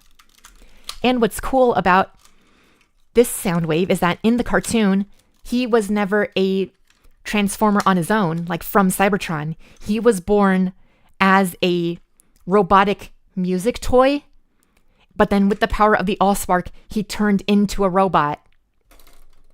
And that's reflected with all of these blue designs. So, and it's so cool because that is completely not part of Soundwave. There is not a lick of blue, of cyan blue, to Soundwave. And it's so cool. They gave him his own identity. It makes sense in the lore. It makes him look distinct and super cool. And the thing is that the way it's all designed, it looks like the yellow trim around and all of the different 80s sort of tampagraphs that you can find on Soundwave. So this just goes to show that this is one of the most true to Soundwave design without pulling back or without resorting to nostalgia. Such a good Soundwave design. I love animated Soundwave design. I love all of animated's designs. They're all bangers. They're able to respect the original design while also giving them their own identity. So good, so goated. I love Transformers Animated. And I can't wait to see more Transformers Animated figures in the Legacy toy line. Oh, yeah, they had, in the Allspark line, they did have the Mountain Dew truck. I've always wanted that. The Mountain Dew machine in the last act of the Transformers movie in 2007. I always wanted a figure of that. It was so goofy. But yeah.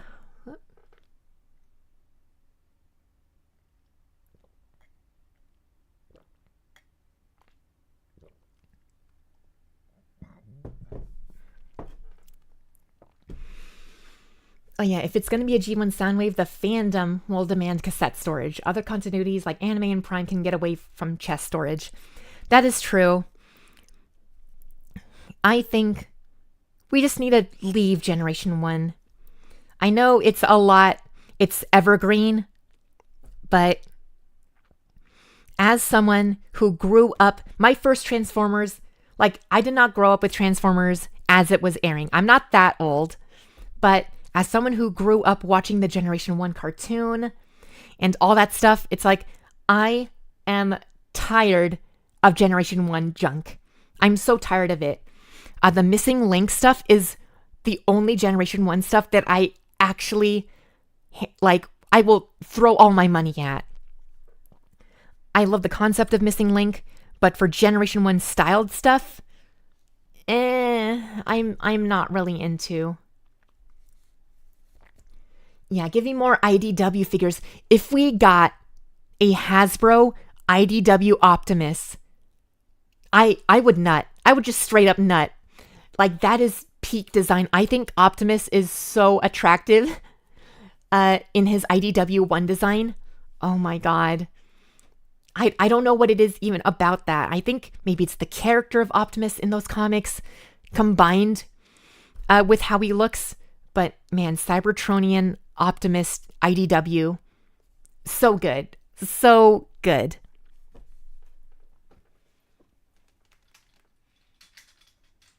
But yeah, speaking of another Soundwave that doesn't have chest storage, this is Transformers Robots in Disguise Combiner Wars Soundwave from 2017. So yeah, this was a very cheap figure, as you can see, very hollow. But yeah, and it's also got a QR code for the little video game that you can scan on your phone and play. The Robots in Disguise toy line was meant for very, very small children. This was, yeah, the little kids they all were full of gimmick toys, but we did get this deluxe class Soundwave figure that I actually really like. This is what Soundwave, like this is canonically the same Soundwave from Transformers Prime, but into the RID universe. Because he hopped portals or something. I never watched the show. Oh yeah, Orion Pax. On the topic of Optimus Prime, the Orion Pax body I think is very hot on Optimus. But yeah. I think he hopped into a portal and got into the RID universe. But yeah. It's all part of the aligned continuity. Remember that? When the movie and the TV shows and the video games were all in one shared universe. Which didn't make sense when we had Rescue Bots in the same universe as the movie. So it's like, why? Why is that? There's no... It's a very weird concept. But yeah, this was the Soundwave figure. So because it was aimed at little kids, we can forgive the little quirks that it had, like the arms just straight up right here. But yeah, let's get this guy transformed. This guy is very easy to transform. And honestly is one of my favorites due to the simplicity.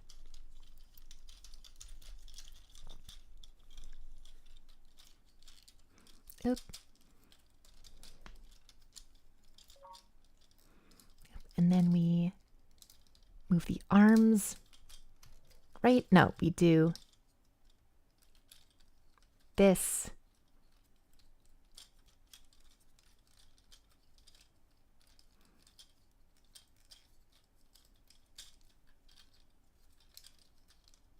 Oop. Oop, does it lock in? No, it does not lock in. Okay. You do have to do a little bit of parts forming. Just put it on top of here. But yeah, look at how gorgeous this figure is. He's so big and buff, does not have the chest opening up, but it just does have the iconography for the chest. Gives the illusion that he's got it. He's got that very, very gorgeous Prime Soundwave look. I was actually not a big fan of Soundwave having this sort of mask at first. Until I got my hands on this figure, then I liked the design. It's still not my favorite. I wish that there was a mask, at least in the bottom half of the face, downwards. But it still looks very cool. Yeah, never came with any accessories besides the gun here. You can take it off and have Soundwave wield it. Oop. Come on, have Soundwave wield it. But yeah, still very fun. And technically, it's not parts forming because you can fully transform this with the gun on the back. So here, let's actually try that.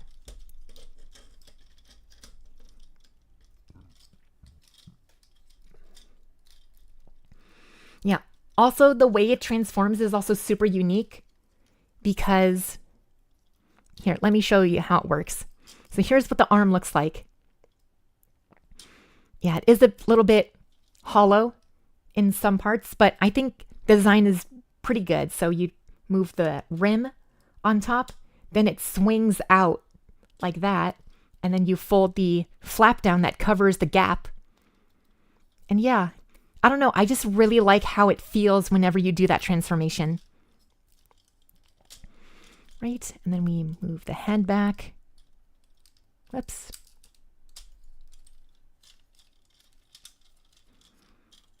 I take the leg.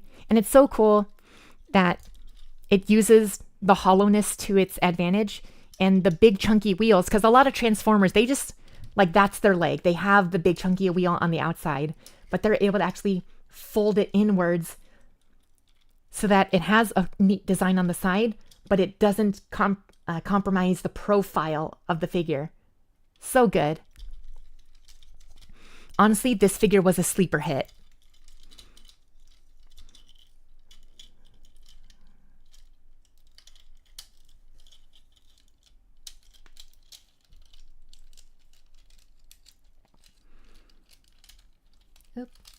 And as you can see, you can transform it fully without parts forming, but it does look a little bit silly. You will want to put that part on the forearm instead. But yeah, very cool. It looks very scary, very much like a military, like one of those heavily armed military vehicles that's supposed to bash into barriers. Which is definitely not what I think of when I think of Prime Soundwave, but that's what they went with. I know they wanted to definitely do a more G1 thing. And I'm so glad that they wanted to do G1, but also did not use the cassette tape one. One thing that I hate about Soundwave, stop using the cassette. I don't like that he's just a freaking square. I hate it so much. I want more creative designs like this that look G1, but turn into something else. I'm tired of squares. We have to update Soundwave's transformation. People don't know what the hell a cassette player is. Jeez. That's my Soundwave rant.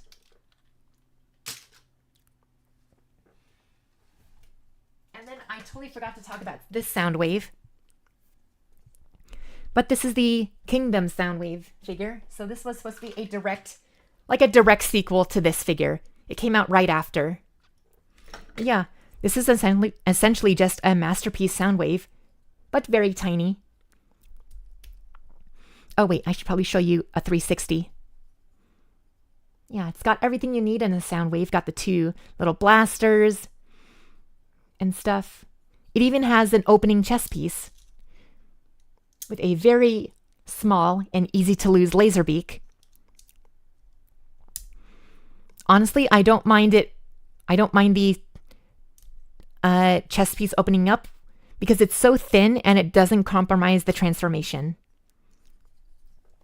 So yeah, it is supposed to transform the exact same way as this guy, and it even has the same quirks as it. You know, where the batteries are stored in the exact same place as this guy, and the arms stick out in the exact same way as this one does. So yeah, the only thing that's annoying are the feet. The feet stick up like little devil ears. So yeah. Emmy, are you going to see Blue Beetle? Yes, I do want to see Blue Beetle. It looks very tokusatsu, so I really want to end up watching that. So yeah.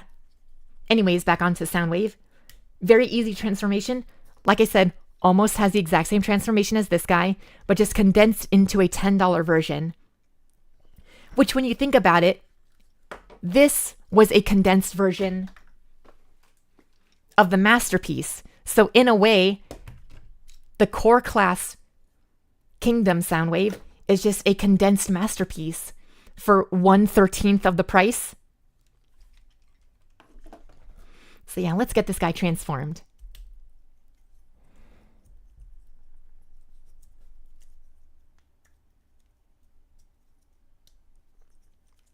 There you go.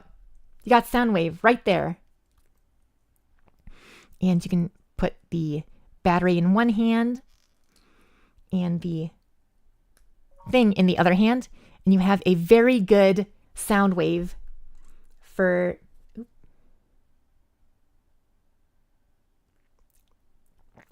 Yeah, very good Soundwave for $10. Or I guess I think they raised the price on these things and now they're $12, which is a complete ripoff. I would not pay $12 for a core class figure. $10 or like $7 to $9.99 is where I'd price these guys. But yeah, totally recommend one of these. I think I also have two of these. I used to have one in my backpack and in my purse because this was also one of my favorite fidget toys. But yeah, adorable little Soundwave. I think, not gonna lie, I prefer this Soundwave over this one. I think this one is the best modern Soundwave we've got in a long time. That's G1 accurate. Ah, man. I'm so sorry, Voyager class Soundwave. I can't believe this $30 to $60 figure is being outshined by a $7 to $9 figure. What a sad state of affairs for Soundwave. I swear to gosh. But yeah, I totally forgot this figure existed. And the fact that it is one of the peak Soundwave figures.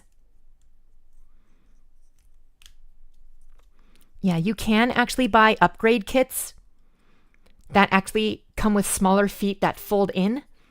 But the thing is, my deal with upgrade kits is that the upgrade kits are always costing just as much as a new figure, or a little bit more than the figure. And I think the upgrade kit for this is $12 just to get 3D printed feet. And the figure is like $9. So it feels very stupid to get an upgrade kit that costs more than the damn toy itself. And that is less plastic than the toy itself. Just so that you can itch that little OCD part in your brain, just to make it fold down and be a little bit more compact, even though it still has a mess of problems like the emptiness on the back here and the emptiness right here. But yeah, you do have that option.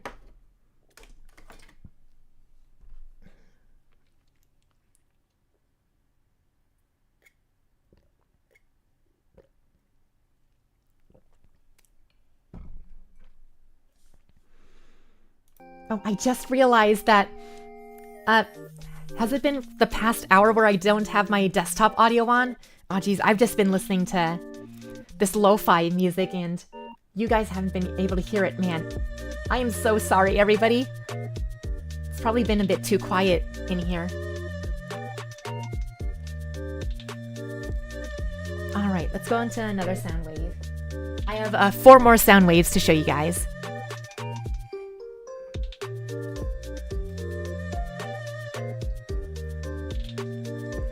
Alright, here's another sound wave that I recently got.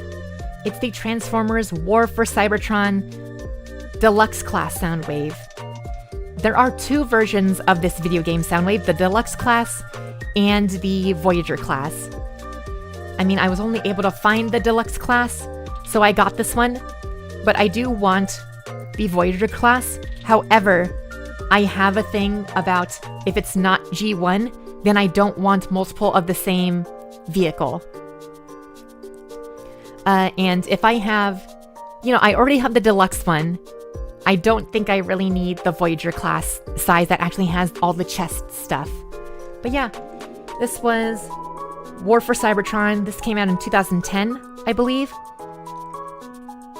And yeah, it honestly always looked like a warthog to me because it's got the tusks and this little grabby thing. This is always such a peculiar, I cannot say that word. This was always such a strange design for Soundwave to me. So yeah, let me see if I can remember how to transform this. I've never actually played War for Cybertron. I think I've played a couple minutes of it. Like, I think I just got past the tutorial and that was it. Yeah, how does this go? Oh my god, I totally forgot. He's got giant feet.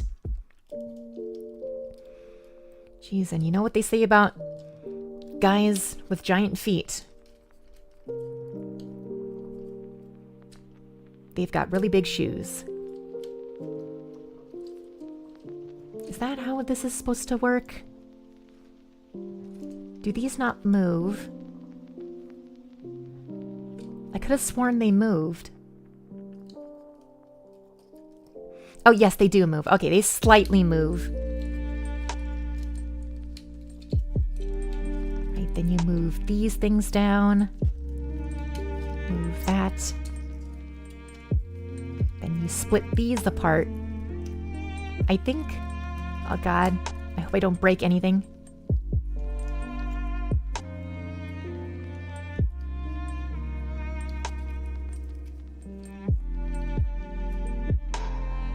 Okay, so we got that.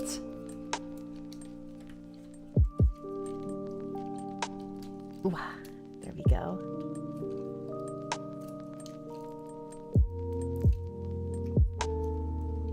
Oh, we gotta fold these backwards. and then collapse on these double hinge joints. And then you can actually get the weapons from the chest, which is, I think, a very good use of the chest. Keeps the fact that it has an open one, but it doesn't take up a lot of space. Oh, get the little shoulder cannon and the gun. Oh, you can pull out the tip. So yeah, not my favorite Soundwave toy, but it is admittedly a very cool design and a neat departure from G1. It's like G1 plus something else, plus something edgier, and I really like it when they do something a lot different like this. It's also got these weird gorilla arms that are both really thick, but also really thin in some parts. So yeah, there is a bigger one that actually shoots out discs that transform into his little figures, his little buddies. But yeah, oh my god, I just noticed the head. It's not on a ball joint, it's only on a swivel. Ooh, that is so bad. I do not like that. Man, you can't even look up or down. That's so dumb. Oh, I'm not missing much with the Voyager class. Yeah, I heard the disc gimmick wasn't that good. I heard that if you shoot it, it was supposed to like auto-form or something like that. So yeah. Oh, Emmy, what's my favorite toy reviewer? Depends what category of toy you're talking about. I watch a lot of Lego YouTubers. I don't even buy that much Lego, but I just like hearing people talk about Lego. For Lego YouTubers, I watch a lot of Jang Bricks. Jang Bricks is really cool. And when it comes to Transformers and stuff like that, I watch a lot of Prime versus Prime. I know, like, I do have a moral thing up with Prime versus Prime because he definitely illegally gets a lot of Transformers from the production line. And I know Hasbro, or at least Hasbro, it looks like Hasbro is okay with it. But still, it's like, I don't like looking at these Transformers toys even before they're announced. But, like, once they're announced, that's who I really like. Because he goes really into it. He uses a lot of very strange terminology. Like, instead of, oh yeah, we're gonna move this piece from here and here, he's always going, oh yeah, we'll disengage this piece from here. And it's like, okay, dude, you're not actually working on a giant robot. You don't need to say disengage and stuff like that. Okay, edgelord. Or, I guess not edgelord, but it's like, okay. It sounds very Chunibyo of him to talk about these figures like that. But I don't mean to get beef with them. I still think, overall, he is a very good reviewer. He answers all the questions I have when it comes to figures. So, okay, yeah, then it snaps in. I need to move these parts around, I think. Oh yeah, so it goes like that. Oh yeah, I used to really be into Jobby the Hong. I used to really like his Transformers reviews, but I've just been really not into his videos as of late, just because his style of humor is not something I'm into anymore. Like, I was here with Jobby from the very beginning. I've been watching Jobby the Hong since 2015, 2016. And that was when his style of humor was very fresh. He was always said to be the Filthy Frank of toy reviews. And I very much loved that. I was a big, avid fan of Filthy Frank. But nowadays, it's a lot of the same joke. It's more, oh, look at girl toys butt. Let's make sex joke. Put it in my ass. And It's like, okay, we've done 8 years of this. I don't think I need to see any more. And it does feel a bit weird. I can see why a lot of guys watch his videos, but I'm just not into the humor of sexualizing girls. You know, as a feminist, I'm not that into Jobby the Hong. As a lesbian, or as someone who enjoys women, I like looking at the figures that he reviews. So mostly whenever I watch Jobby the Hong, it's always if I'm horny for a figure that looks pretty, like the new Windblade figure that he reviewed, but I never actually look, or I never take his reviews of the figure seriously, and it's never something that I put on and stare at. I always put his reviews on just in the background while I'm working on something else, and I just want some noise about some guy just talking about a figure that I want. But yeah, I don't think he's bad as a person. I just think his style of humor is no longer something that I find, not that I find not funny, but it's just like, it's sometimes funny. It's just not my cup of tea anymore. And yeah, I still think he does a very good job at making things funny. Like his review of, what was that? Revenge of the Fallen Knockout Mixmaster. I think that is one of my favorite reviews he's ever done, just because he goes absolutely batshit insane in that video.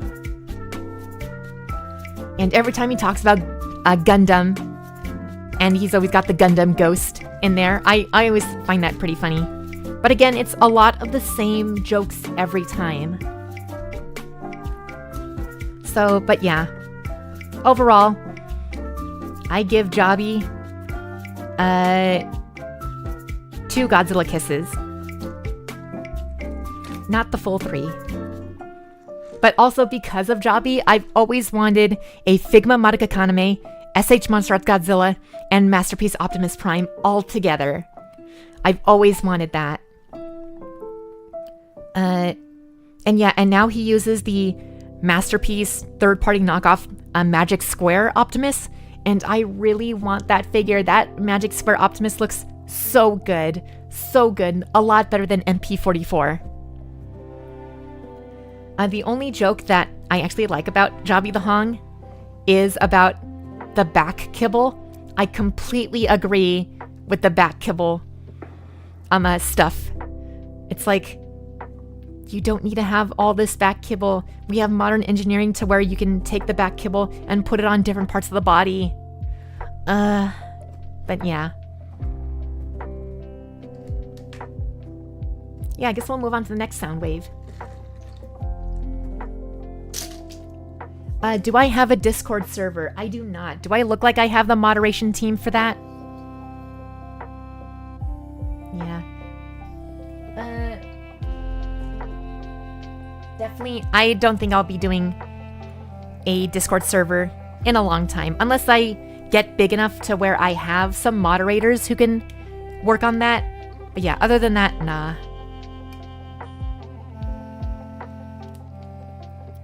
All right, next sound wave. Sorry if you heard me burp. But yeah, next sound wave. Bumblebee movie sound wave. This one was an okay figure. Plus, I also have Ravage in there. But yeah, this was part of the 2018... this was the 2018 Bumblebee movie design, who I think looks very good. I love this design also. However, the toy came out, I think, a couple years later. And 2 very mixed reviews. While it is a very good Soundwave design,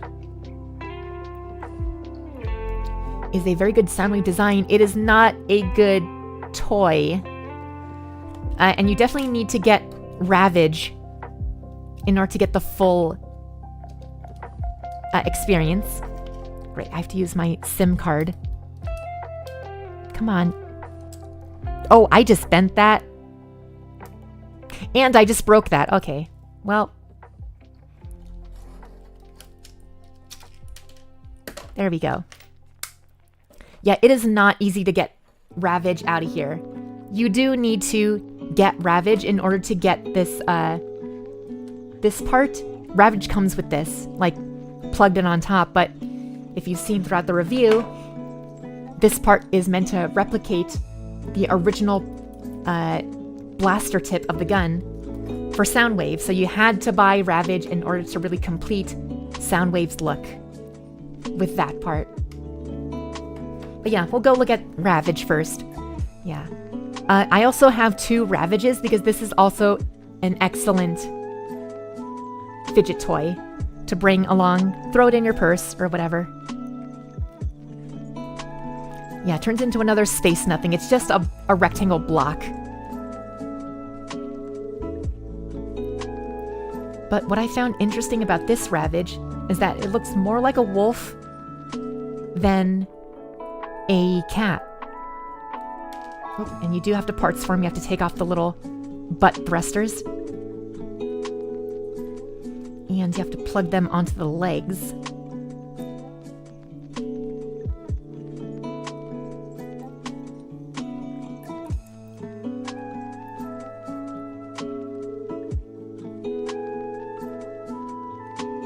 Yeah, very fun Ravage. Whenever I look at this, I always think of Wolf from Metal Gear Revengeance. I can always just imagine Wolf's voice coming from this guy. Yeah, just the shape of the head, the elongated snout, just doesn't look like a cat to me. But yeah, I think, honestly, fun figure. I really like this figure a lot. Do I think it was worth the $12 I paid for it? Absolutely not. This is like $6 worth of plastic. But you know what? That's just part of being a Transformers fan. You overpay for plastic that costs Hasbro like 2 cents to produce. It is pain being a Transformers fan.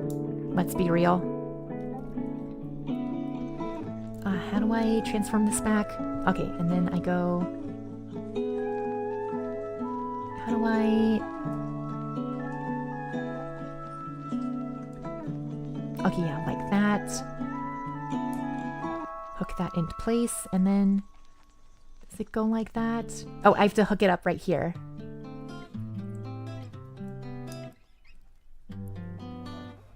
Oop. Yeah, let's get... Plugs into the holes right there.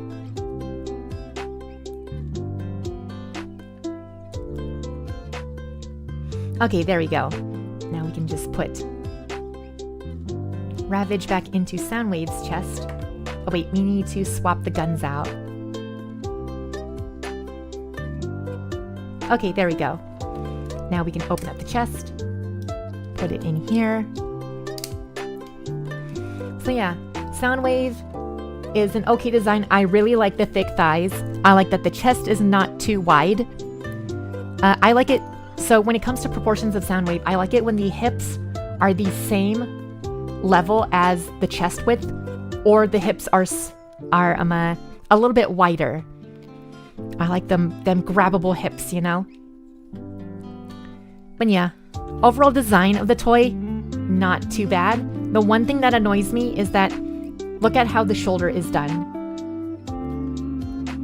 I think that's a very weird hinge joint. The hinge is at the base of the shoulder, and it coming out is not inside the shoulder itself, which is very weird. You get very weird angles when it comes to the shoulder design. And yeah, when you push forward, you get either that, or you have this, since this armor piece doesn't lock into place, you sometimes have the shoulder coming out like that, so it looks very strange. So we've got that. You have a nice voice. Oh, thank you. I keep hearing that you guys tell me that I have a nice voice, but I still don't believe you. I still feel like I sound very much like a prepubescent teenage boy. But yeah. So yeah, we have this Soundwave, and he never transformed in the movie. Thank God he didn't transform in the movie, because this toy's transformation, one of the worst. So for Transformers, or for Soundwave figures, you only have choices of turning into 3 things. a cassette player, a something, or a space nothing, and this turned into a space nothing. In fact, it is a pancake. Let me see if I actually remember how to transform this, because it's actually been so long, and I only ever keep it in this mode. Fun fact, in my Transformers, in my Soundwave display, I display all of my sound waves in vehicle mode, except for this guy. This guy only looks good in robot mode. Okay, let me see if I remember how the hell this thing goes. Okay, yeah, I think I moved the legs or the feet like this. And then do I... Oh, that just snapped off. That's not supposed to happen.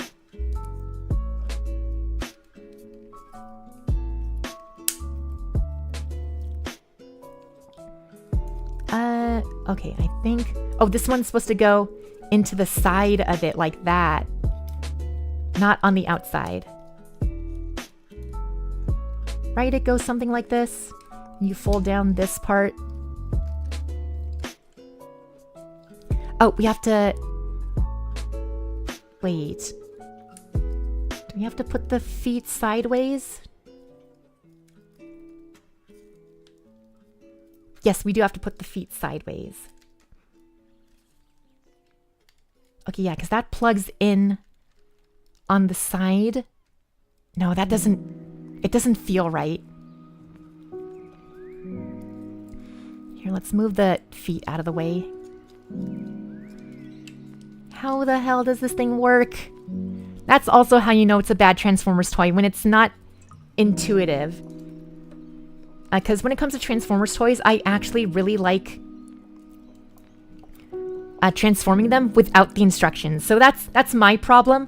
But I feel like a good Transformers toy is good. You know it's good designed, it's well designed, if you're able to transform it without the instructions.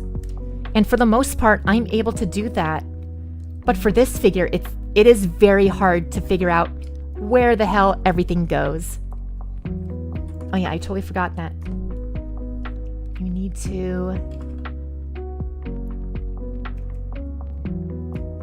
take this, yeah, and then fold the hands in.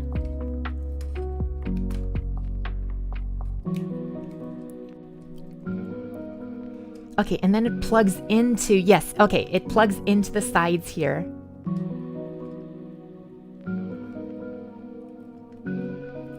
There we go, and then we can fold the crab part in here, and this will hook onto this part. All right, so that's one side done.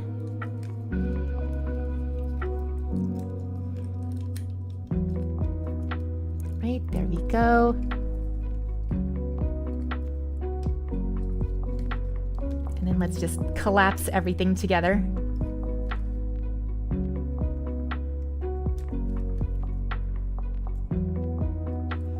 This does not want to... There we go.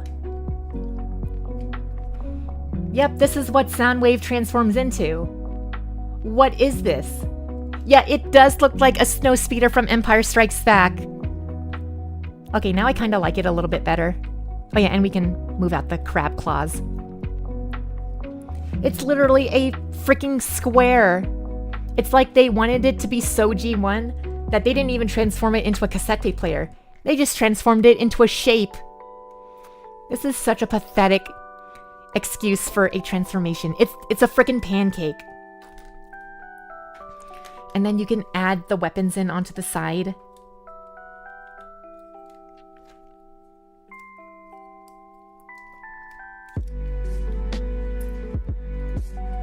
And yeah, that's what it's supposed to look like.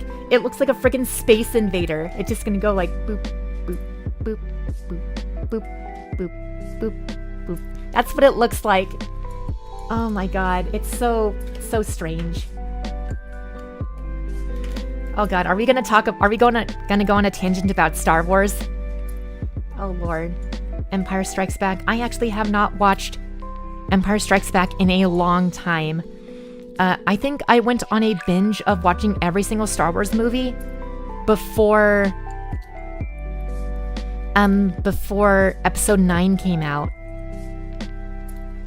So I watched all of them, but the thing is that I watched all of the prequel trilogy in normal speed, and then once I got to the original trilogy, I played it on double speed, or not double speed, 1.5 speed. And that's not how I originally watched the movies. Like I said, I've come from a very big Star Wars family. I volunteered at a Star Wars convention when I was a little kid. I knew my family talked to some Hasbro people because on fun fact about me and the Revenge of the Sith line. So I was actually going to the Revenge of the Sith Star Wars Celebration 3 as a kid because the whole family wanted to go. And we were on the plane from California to Indiana. And right next to us, we had split seating like all across the plane. Next to me, I was sitting right next to a Hasbro, not a Hasbro executive, but like a marketing manager. And my dad was next to me. And then I was just looking at what he was typing on his laptop. And they were like figure specs and stuff like that, or figure stuff. And I was like, oh, what's that? And then my dad and him talked. And then after the convention,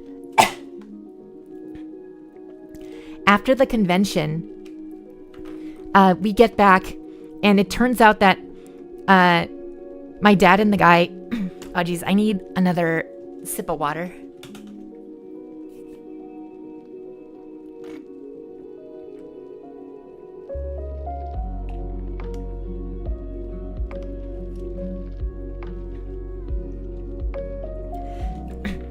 Yeah, it turns out that they had my dad and this marketing like Hasbro toy guy just had a good conversation, and they knew that, I guess they were talking about my interest in Star Wars and Star Wars toys, that once we got back from the convention, we got home to a giant crate, like a legitimate wooden crate at our doorstep. And we had no idea what it was. This looked like a freaking TF2 crate that I needed a Manco key to unlock. But we take a crowbar and we pop open this crate of toys, or this crate. I just spoiled what was inside, but it was the entire first wave of Star Wars figures for Revenge of the Sith. And it was so cool. It got the droid Tri-Fighter. It had a bunch of clones, a bunch of stuff. So yeah, I'm a really big Star Wars person. Not as much as I was when I was a kid. But yeah, definitely watch the original VHS versions, the edited versions. When I was growing up, Empire and like the original trilogy was always on TV on the VHS player because my dad liked it so much. And even in my dad's office, he has a giant 1/12 scale Scout Trooper with the speeder bike. So yeah, really big Star Wars family. Like I said, I'm not into it as much as I used to be, but yeah, the most Star Wars thing I've done recently was, I believe right before Bad Batch came out. I wanted to watch Bad Batch so bad, but I had never watched Star Wars Clone Wars past season 2. So I binged the entirety of Star Wars Clone Wars, I think in a couple months, just to watch Bad Batch. By the way, love Bad Batch. I haven't watched anything since Bad Batch, so I still need to watch Tales of the Jedi. I'm fine skipping Star Wars Rebels. And I still need to watch Bad Batch 2. But Yeah, that's the most Star Wars thing that I've done, is just watch the entirety of Clone Wars. And yeah, I love Clone Wars. Clone Wars is probably one of my favorite Star Wars anythings. I love how it always foreshadows Anakin's turn to the dark side with a bunch of music cues whenever he does something really messed up. And all that junk. You know, Ahsoka's really cool. It was really strange actually living, because I was the kid when Star Wars Clone Wars first premiered, and I was definitely online. I was searching online forums way before any people in my age group did. But I always saw complaints about, Ahsoka's not a good character, she's too childish, what is this kid doing in Star Wars? And then it was so funny watching her become one of the best Star Wars characters, or most developed Star Wars characters. So yeah, Star Wars Clone Wars is a bit slow. There definitely is a watch guide if you're curious about that, but I just ended up watching the entire thing. And yeah, the fact that canonically Jar Jar Binks gets pussy destroyed me. Like, really? In season 7, where it showed that Jar Jar has a girlfriend? What? Excuse me, what? It was so weird. But yeah, that's pretty funny. Yeah, got a few good moments with Cad Bane, and oh my god, I love Hondo. Hondo is one of my favorite characters in Star Wars Clone Wars. You just can't beat his voice actor.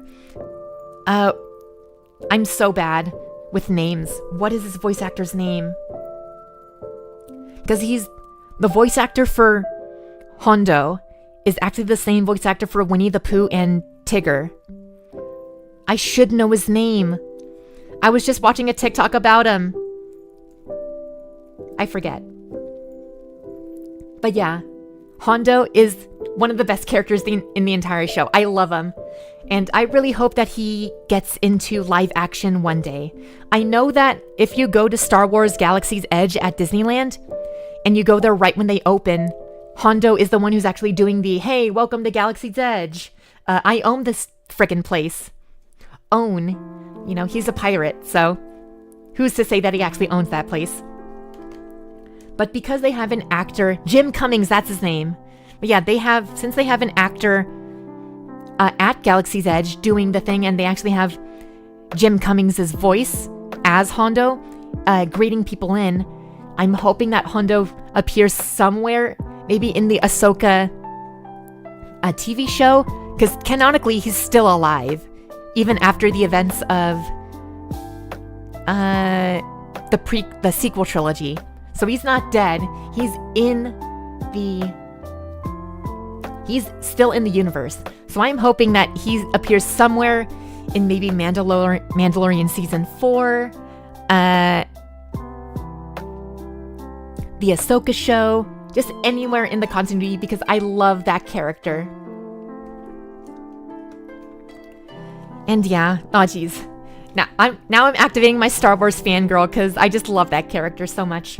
I really want to go into, because I've never been to Galaxy's Edge. I've only ever gone, my parents go to Galaxy's Edge so many times.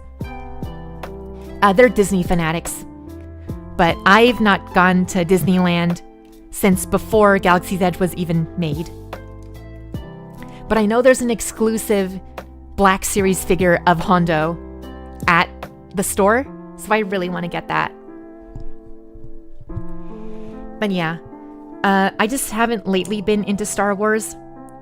I stopped watching Star Wars stuff right after the Obi-Wan series, which I know is a mistake because right after Obi-Wan, we got the Cassian Andor series, and I heard that's like peak Star Wars. And then I haven't watched season 3 of Mandalorian at all. And yeah, I've just been in a Star Wars lull for right now. But yeah, I definitely should get back into it. Anyways, that's enough about Star Wars. We're talking about Soundwave.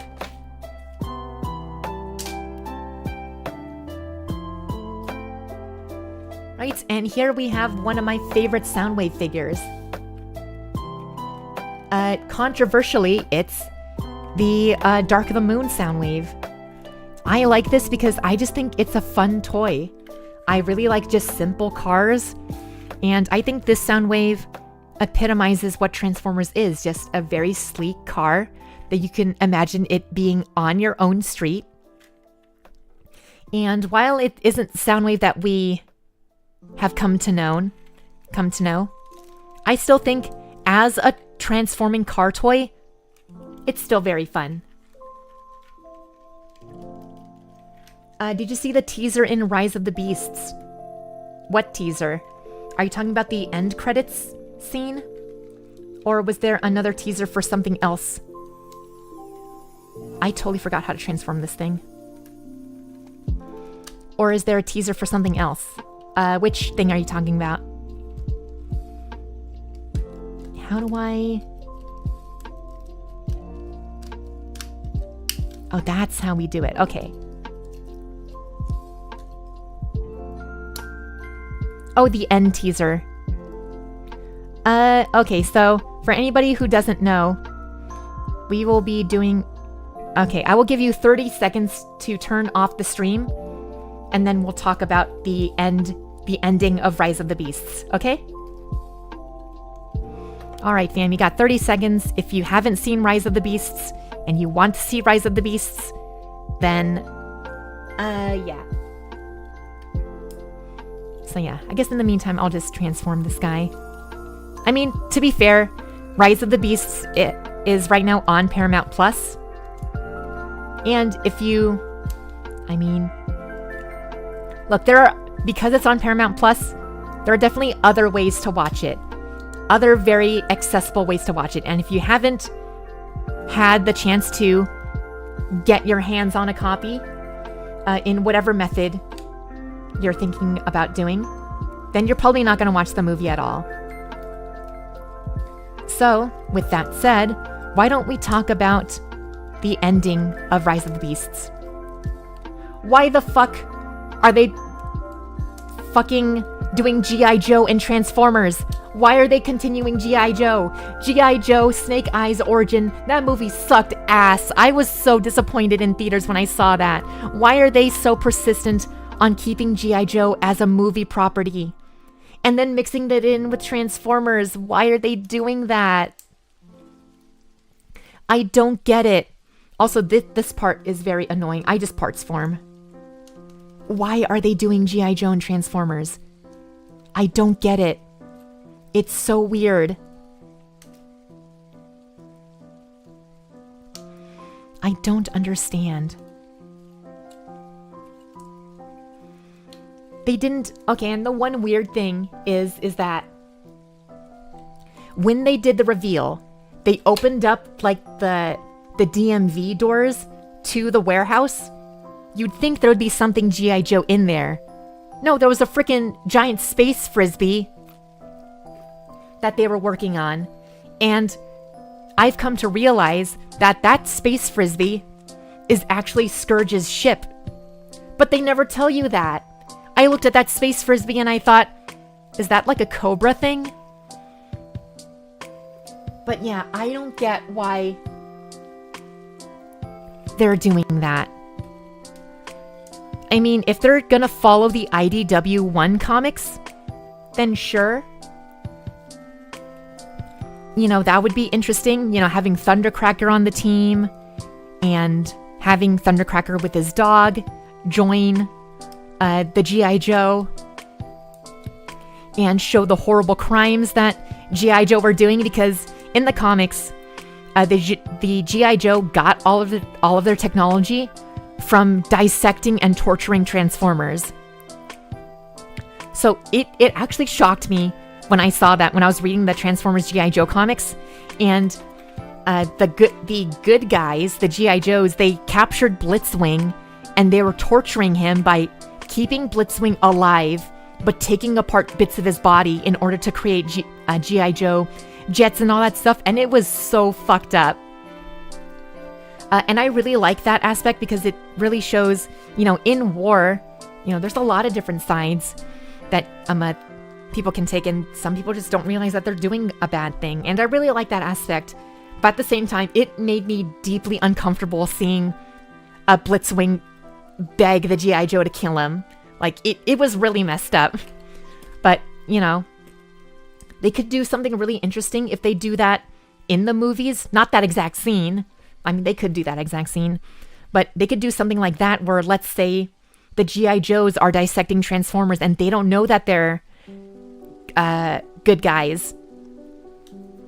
Or yeah, let's say the G.I. Joe dissect an Autobot, and then the Cobra, what if they convince the Autobots to fight along with Cobra, and it's Decepticons with G.I. Joe, and they do a battle, and then there's a mix-up. Like, they could do something fun like that. But I bet you it's just going to be Cobra with Optimus. Or, I mean, we have a G.I. Joe with Optimus and Cobra with Megatron. They're going to be doing a big fight, and so, it's like, I don't care about that. Do something interesting. Do something that makes you question allegiances and stuff like that. So, if they do something that's a bit more in the comics and a bit wackier, a bit weird, then that would be great. But how about we start with a good G.I. Joe movie first, because every G.I. Joe movie that's come out has been so garbage. Oh yeah, the Transformers and G.I. Joe has been done several times over the franchise's history, but what I want is an adaptation of the IDW comics into a movie. That would be fun. But yeah, very weird thing. Also, I've completely talked over my love for this guy. I don't know. It's despite it having big back kibble, I just think it's a fun proportioned figure.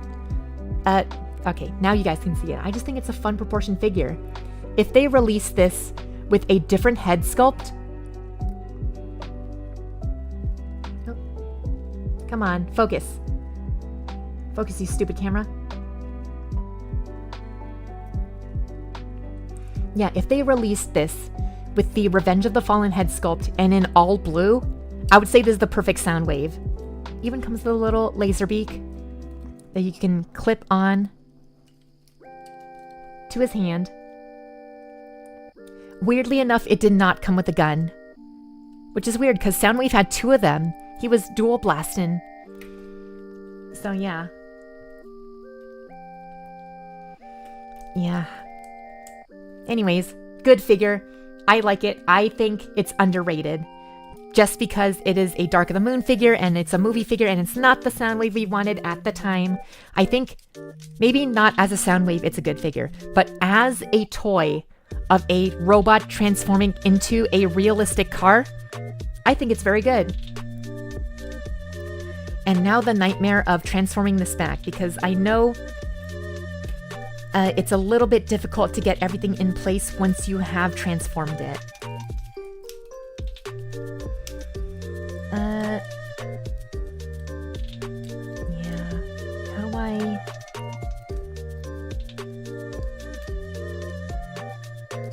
Okay, I've got this part. Open the flap. Now let's parts form the front. Yeah, I think the only thing that they would need to change on here is how the front grille part transforms. Because parts forming is very annoying on that. They always pop off. Right, so it goes like that. We need to move the arms out of the way and fold in the face. How does the face transform? You need to like squish it.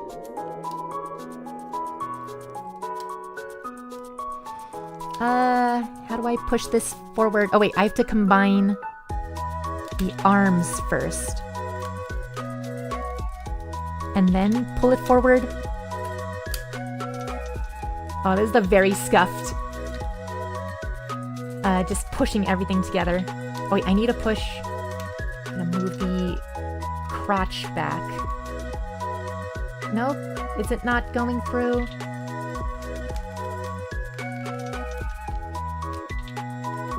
Whatever, I'll deal with this later.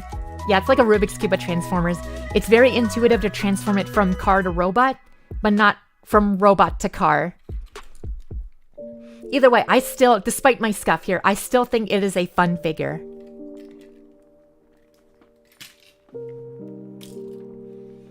And we have just one more Soundwave to talk about. And it is one of my favorites. This is Q Transformers Soundwave. Just a very cute little penny car. But it transforms very simply. All you have to do is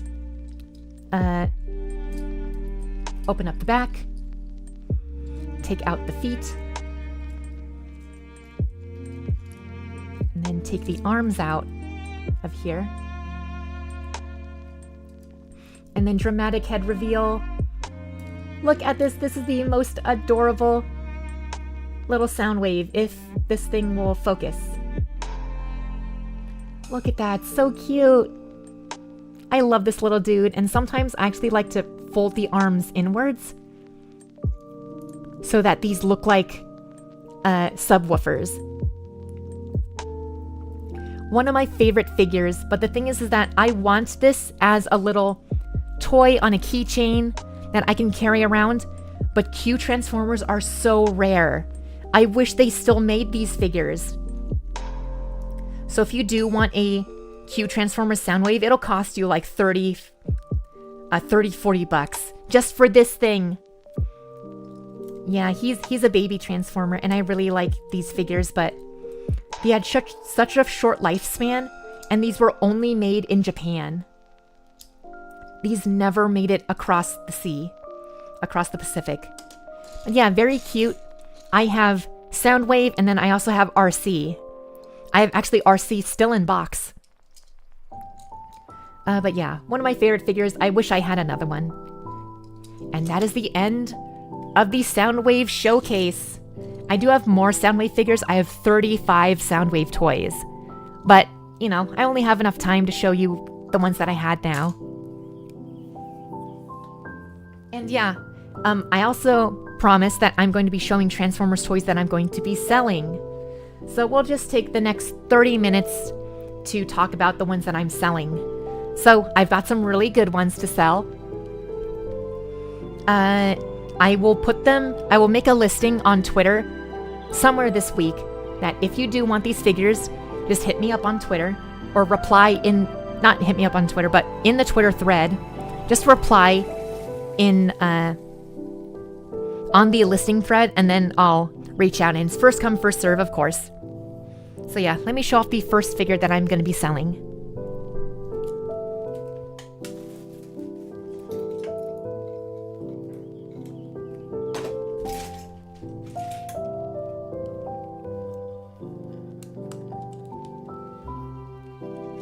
There we go. This is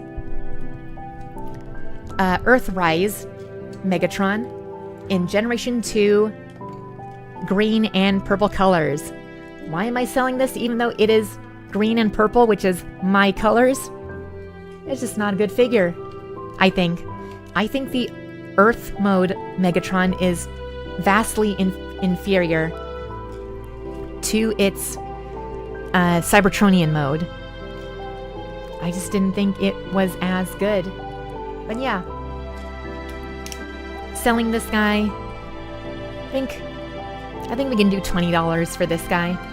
Yeah, just very simple transformation, and it has a lot of parts forming, which I don't get. Okay, also, this is supposed to emulate the Generation 2 Megatron, and Generation 2 Megatron's cannon is supposed to be on, like, over the shoulder, but there's no peg over the shoulder. There's a peg right here, but if you peg it in, it barely goes over the shoulder. And it's like, why? Why color him like this when you don't, when you can't even do the over the shoulder thing? It's so stupid. And that's what I've hated about this figure particularly. And then when we transform it,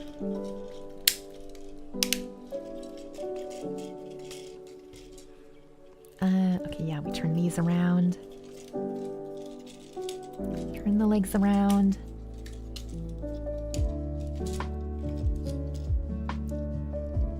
Oop.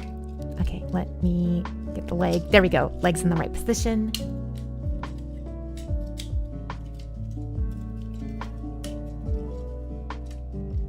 Wow. There we go.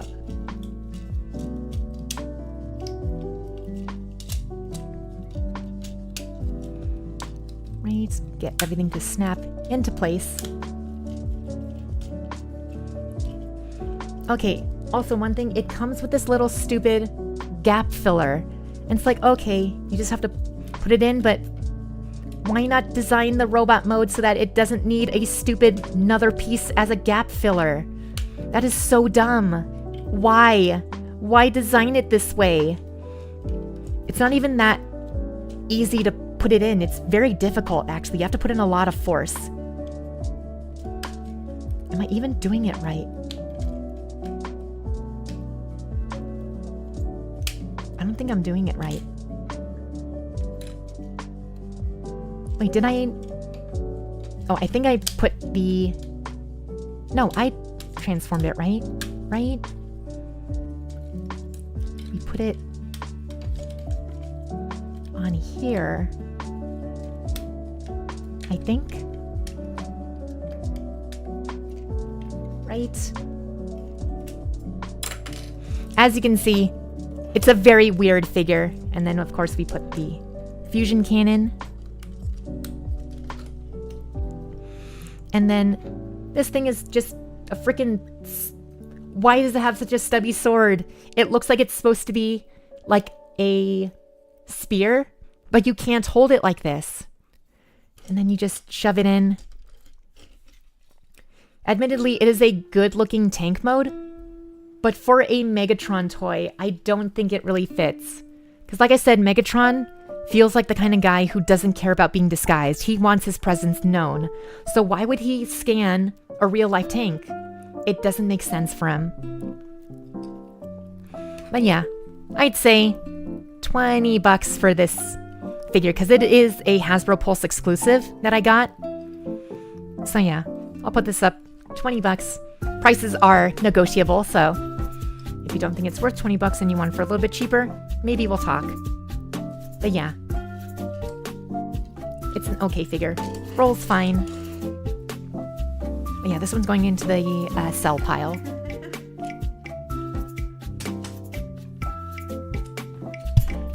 Oops. There we go.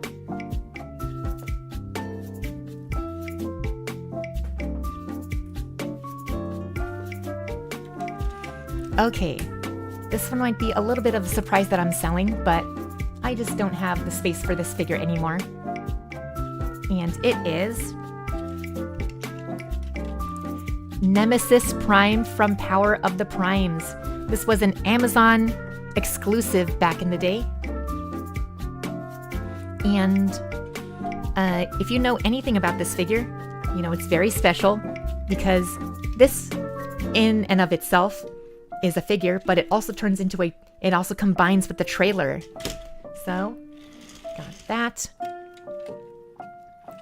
And the big ass trailer is right here.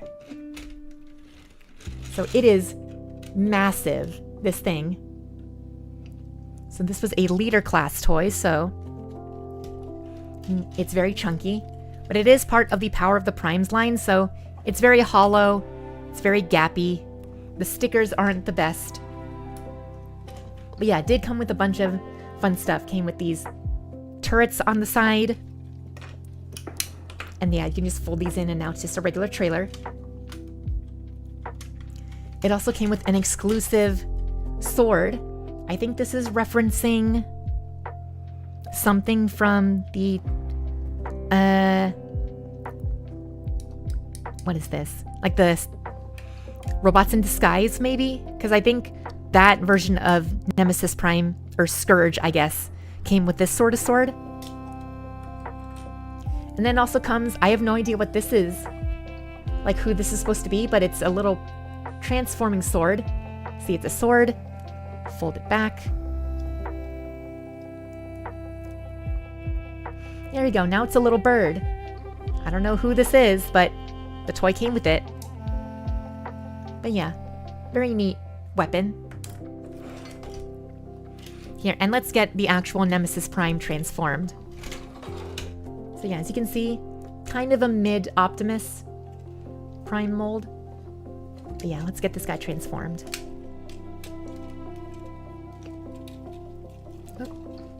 Oh yeah, had to do this.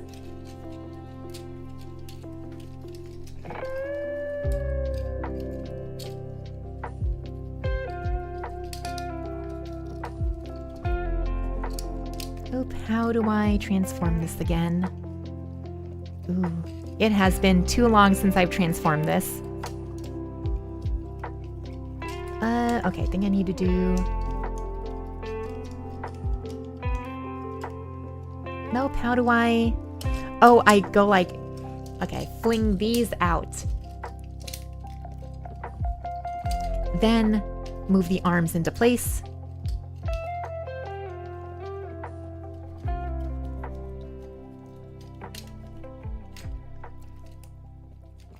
There we go, and that's little Nemesis Prime. I honestly think this block is super fun. If this came out as its own individual figure, I would have definitely bought it. It is a very flawed Optimus Prime mold, but I think it is a very fun Optimus Prime mold. Has a little bird friend as a gun.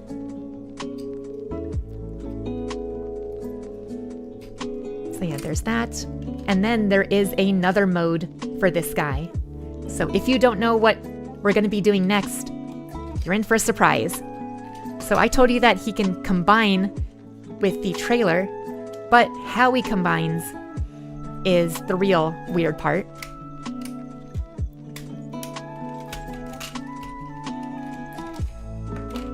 And you can already see what he combines into.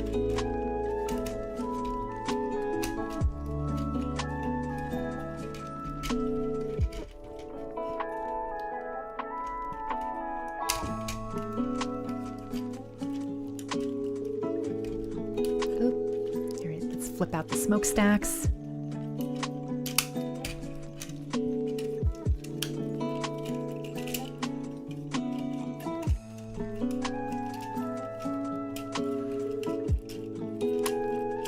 Let's flip this around.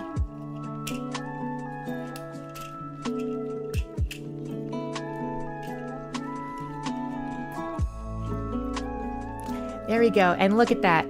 It's a big Optimus Prime body.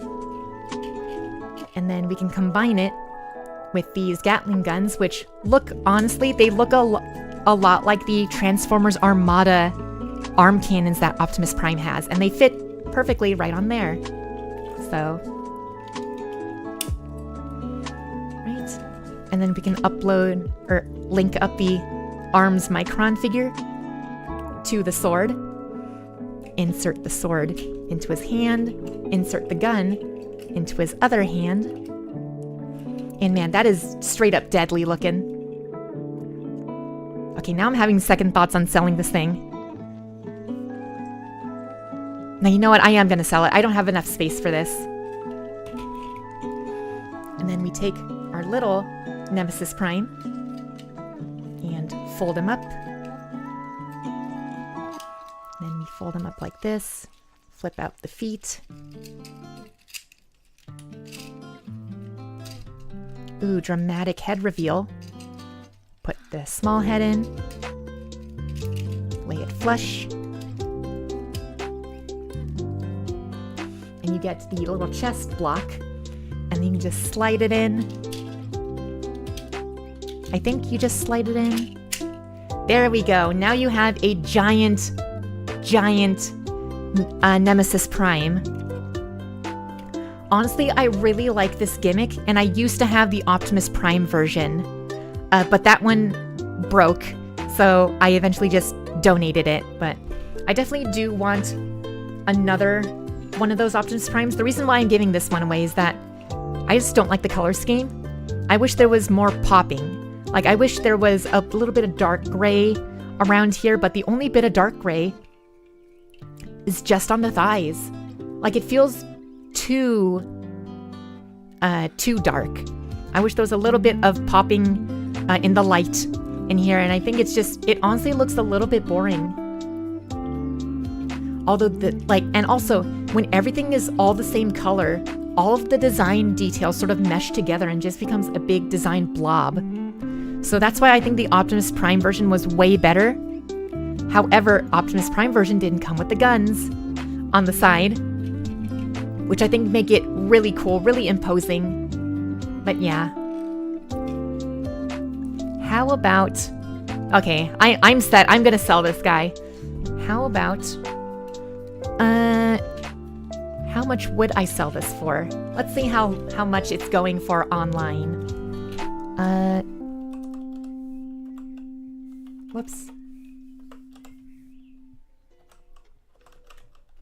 Yeah, my keyboard is upwards. It's like vertical right now, so I have to type really weird. There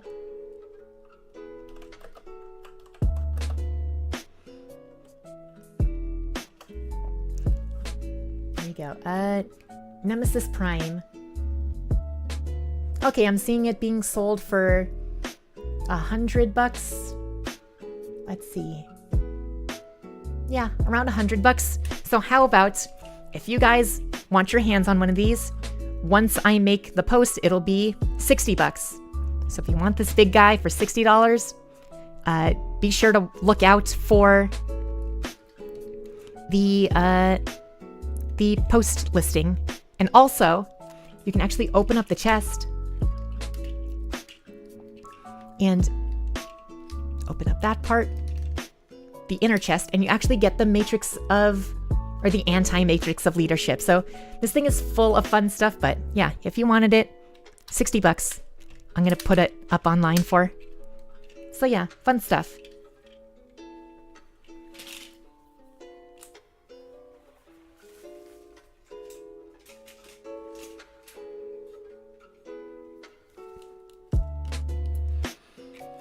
Right, and then this is going to be the last thing I'm going to show that I'm selling. I'm definitely selling more Transformers stuff, but this is going to be the last one I want to show off. But here we go. Earthrise Starscream. I thought it was a fine toy. I just enjoyed the Siege version a lot better. I think there's a lot of mobility limitations on this one. And all of this red is actually painted on, so there's a lot of part scrapage, or paint scrapage, as you can see, with the paint scraping over here. But yeah, just a bog standard Voyager figure. So yeah.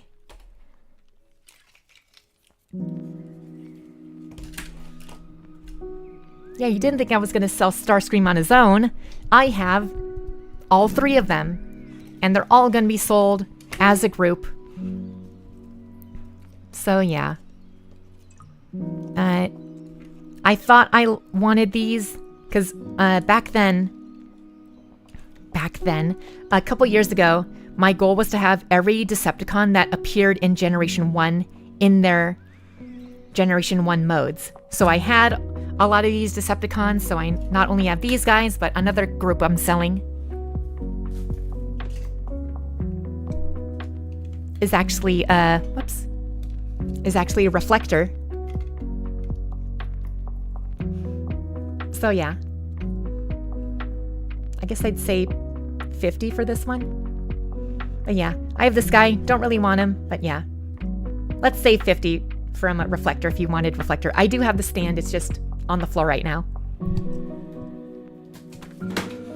But yeah, so of course I had to get these, especially because I know how rare these figures are. At the time, they were insanely rare. They're still insanely rare these days, but I just went into a Target. They had like 5 of them in box. Because Starscream came on his own, because of course. And then these guys came as a set, as a Target exclusive. And I just went into a Target one day, saw they had 5 boxes lined up, and I just knew I had to get it. But now, They just don't do it for me anymore. I don't think the plastic quality is that great. There's a lot of flubs that a lot of people have said that the plastic gets a little bit discolored. But yeah. Here, let me transform Thundercracker. Yeah, and you have to parts form those parts. Let's see if I remember how to do it. Oh yeah, we collapse the arm here.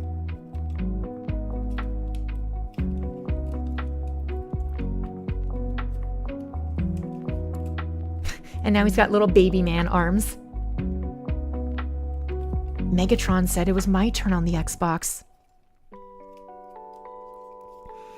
Right, and then we collapse the feet. They hook into here.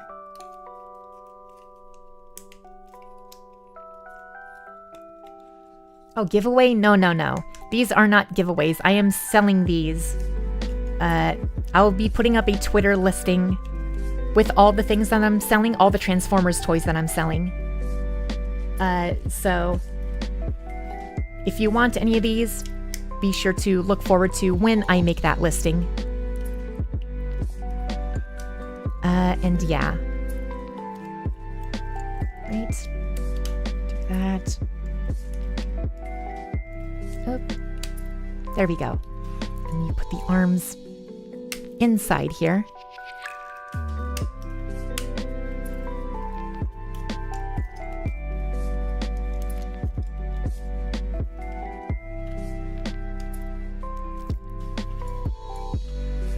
There we go, and that's what one of the jets look like. So yeah, as you can see, there's also very weird plastic differences.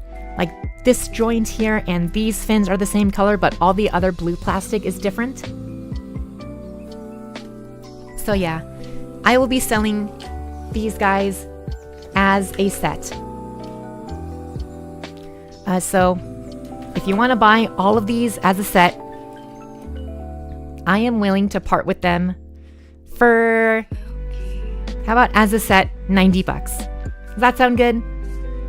Yeah, I think that sounds like a fair price, considering each of them were $30 when they came out. And I know how valuable these things are. Actually, no, not $90. How about let's do $80 for all of these guys? So yeah, if you do want all these, make sure to check out my Twitter when I post these, when I post a listing for all of them. And actually, I didn't think we were gonna get to the 3-hour mark on the stream, but there is one more, or actually technically 3 more things that I want to show that I'm selling that are really big. All right, let me get them.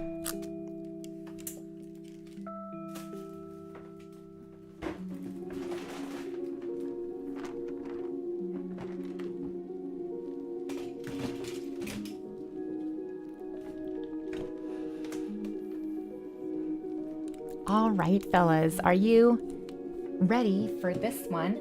It's a really big lady. And it is the original Victorion Power of the Primes Combiner. Yep. Very awesome combiner. This is the first female combiner in Transformers history. And yeah, she's very cool. Does come with the original sword. As you can see, our original sword in hand. And yeah, the only problem I have is that on Rust Dust here, she's got a lot of scraped paint on her, as you can see right here and right here, but that's just due to the design. But yeah, she's cool as a single figure, but individually, I think because they're all the same color, they lose a lot of their identity. But yeah, very fun figure. I do still have the instructions for this, so if you do buy it, you'll be getting the instructions all there. Yeah, there's no other paint chipping that I know of, at least, besides on Rust Dust. Nothing is broken. and all that, then yeah, this combiner, let's see. How much would I sell her for? Let me see how much it goes for online. Oh my god, $180 online, $240 online, and that's just pre-owned. That's how much this thing is worth? No way. Pre-owned, $370. Unopened, $500. Brand new, $400. Let's see. There's a bid going on right now that has 2 hours left, and it's at $180. Oh my god. Okay, I've got something. I'll cut you guys a deal. How about we sell this guy, or this lady, this giant lady, for $130. How does $130 sound? I think that's a fair price versus paying $200 for this thing. That's $50 cheaper than what she normally goes for. Or from there, I'm looking at the lowest listing first, like lowest price. Yeah, and the lowest listing price, including shipping, is going to be almost $200. So how about we sell her for $130? I think that's a fair price. Again, price is negotiable, but I think I'm satisfied getting $130 out of her.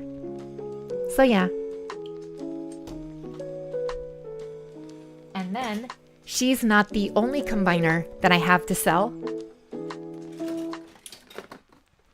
I have a big boy. And there's the sword. What I have with me today is a Generation 2 Power of the Primes combiner figure of Menasor. And not only that, as you can tell by the way the head is shaped and the pauldrons on the shoulder, as well as the articulated hands and the articulated feet, this has the upgrade kit in it. So yeah, the G2 colors were an online exclusive, and yeah, I'm throwing in the upgrade kit for that. And yeah, let me actually see how much Menasor goes for.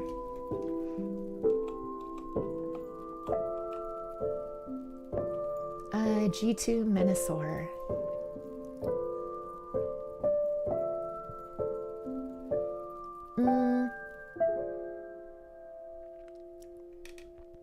Okay, so just the kit with, and I do have all the weapons and stuff included.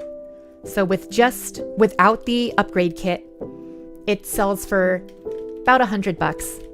But then with the upgrade kit, I think the upgrade kit was like $40 when I paid for it. But yeah. How about I sell this guy for... Fuck it. Let's go $100 for the everything, including with the kit. So you do get the kit. I'll throw in the kit with it. And you do have all the original parts from the original kit, because I know you had to remove a part in order to fit this one on, like the chest, the crotch piece on. So yeah, what do you say? $100 for this big guy and all of the parts? Yeah, I think we'll go with that.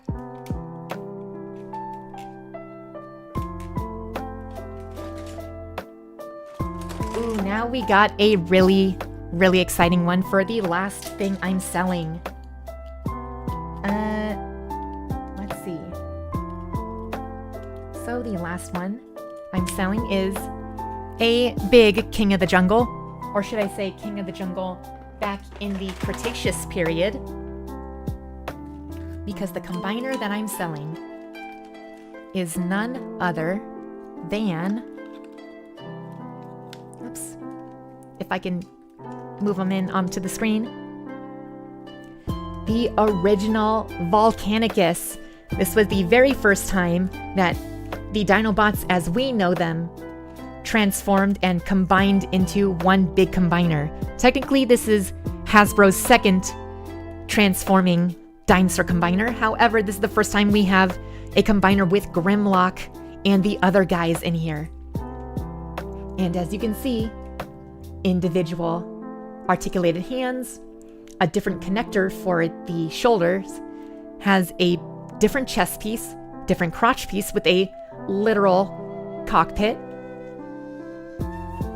and different feet. So yes, this thing does have the Dreamwave, or no, it's one of the upgrade kits. So and because it's one of those upgrade kits, it came with many swords. And the cool thing about these swords is that if you have all the swords,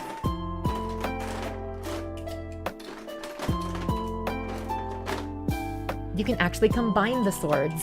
So let's move these guys over. How does it go again? Yeah, you combine the swords like... I totally forgot how this went. I know. Okay, you need to put this sword in here. And then this sword goes together. Yes, I think that's how it goes. And then you combine these together. There we go. Look at this big thing. It's bigger than two of my hands together. But yeah, very big sword, very awesome. And the hand can hold it. Too bad Swoop is not that good of an arm figure. So it's best if you put it in Slug's hand. But yeah, this big combined figure was one of my biggest display pieces. And my little cousin loves dinosaurs, so whenever I showed him this, he would always go crazy over it. But there is a new version of Volcanicus coming out. It's a little size, so the new Volcanicus is about same size as Soundwave here. But yeah, instead of just being up to the leg. But yeah, I'd say how much, or let's actually look up how much is the base Volcanicus selling for. Because I think this would be a little bit higher of a price one. Oh no, Soundwave. Here, let's look up Power of the Primes Volcanicus.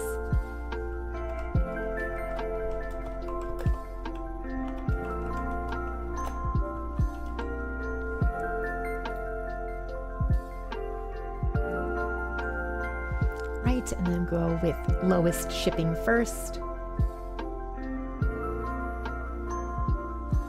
Actually, let's look at sold shippings. Sold listings. There we go, sold items. I want to see how much people are actually paying for this.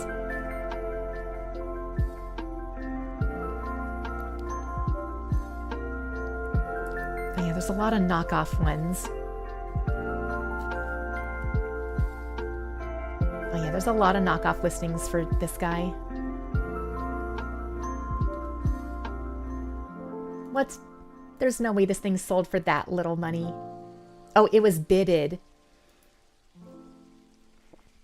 Okay, so let's see. One listing for... There's no way that thing sold for 50 bucks. What?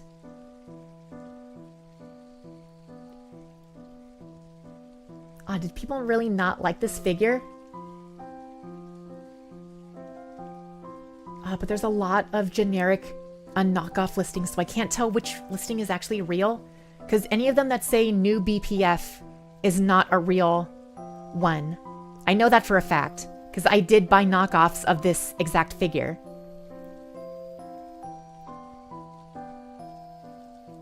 Oh my god, the perfect effect, just the feet and the hands for this kit that I have.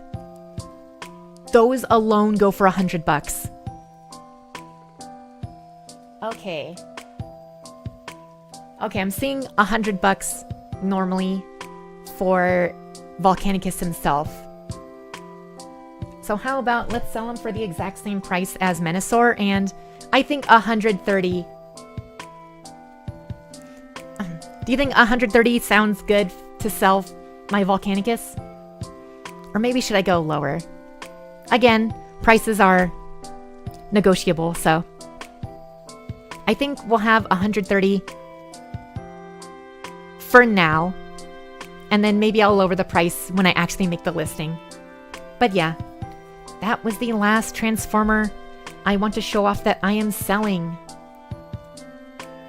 Yeah, Transformers are a very expensive hobby, especially if you go into the third party and the upgrade kits. Yeah, just even collecting Transformers, just plain Hasbro on their own, it's very expensive, and that's the reason why I can't collect anymore. And that's the reason why I'm only going for Missing Link lately. Is that's the only one that I've really wanted. That I haven't bought a lot of Transformers in a long time. So Missing Link is going to be my big one. But yeah, I think before we end off, there is just one more toy I want to show off. It is one of my most prized possessions. It is a very fun figure, and I think you guys are going to really enjoy it. Okay? Let me take a swig of coffee first.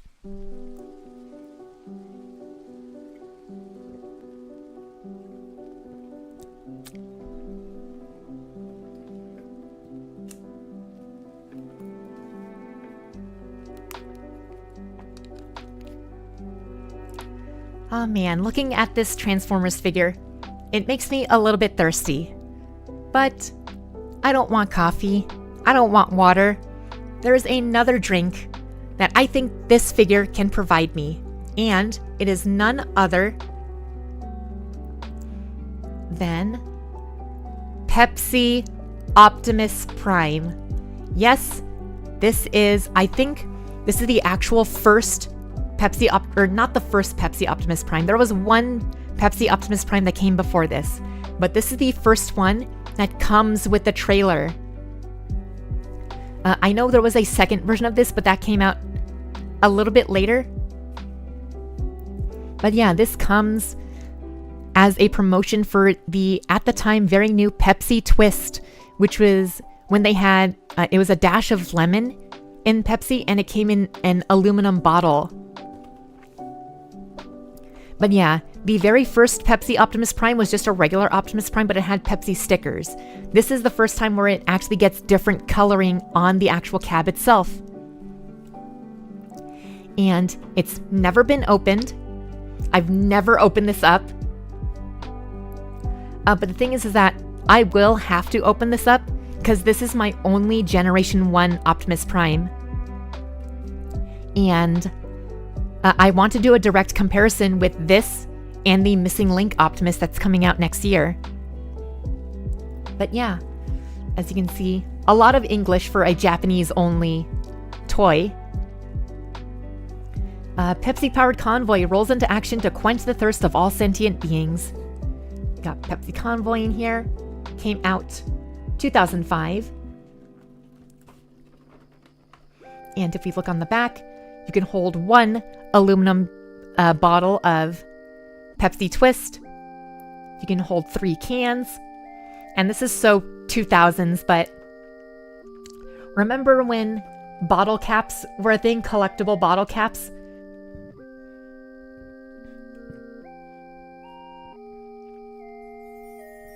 Excuse me. And yeah, you can store collectible bottle caps if those still exist. But yeah, also, as you can see, it comes with a little blurb of the very first Pepsi Convoy, which, like I said, it looks no different from regular Optimus Prime, except it just has the Pepsi logo slapped onto it. But yeah, this is the first time we've gotten a Pepsi Convoy where it's a totally new mold for the trailer, and actually comes with different looks. like a different paint job for Optimus. Yeah, a lot of the wave design all on here. So yeah, I ended up finding this at just a local collectible toy shop, and I paid $50 for this back in 2018, 2019. And the thing is that nowadays, if you go look up this exact Pepsi Optimus, unopened, pretty much in mint condition, it can sell upwards to $250 to $300. So I made out like a bandit at my local collectible toy shop. So I kind of feel bad, but at the same time, nah, this is one of my grails. Yeah, $50 for a Pepsi Convoy sealed, absolute steal. But yeah, this thing sells for $250 to $300, and it's insane. I'm never opening, or you know what? Maybe I'll get a reissue Optimus Prime just to review for my missing link. But yeah, this is one of the best toys I have. I definitely want to get a plastic cover, like one of those hard plastic covers that I can just slip into and on it, so I can just keep it as a display piece. And I kind of want to put it in a shadow box and then just mount it up on my wall. So yeah, very fun stuff. Very silly. But yeah, one of my favorite toys ever. And it's always in my closet because I can't have any of the sun bleaching this thing. So it's always just been in my closet, untouched by daylight. And yeah, very fun stuff.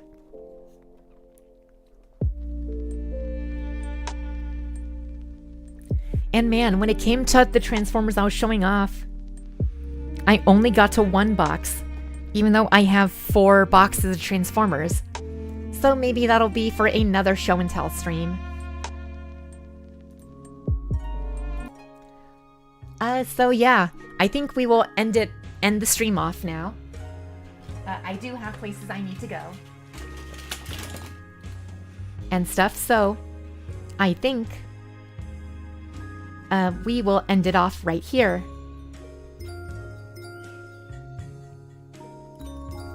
So yeah. Anyways, this was a very fun stream to talk about and all that. So yeah, I will be going right now. Hope you guys had fun with me gushing about Transformers and for a little bit there, Star Wars. And yeah, this was a very fun morning stream. Maybe I'll do some more early morning streams. I know it's kind of better for you Euro bros out there if I stream kind of at this time.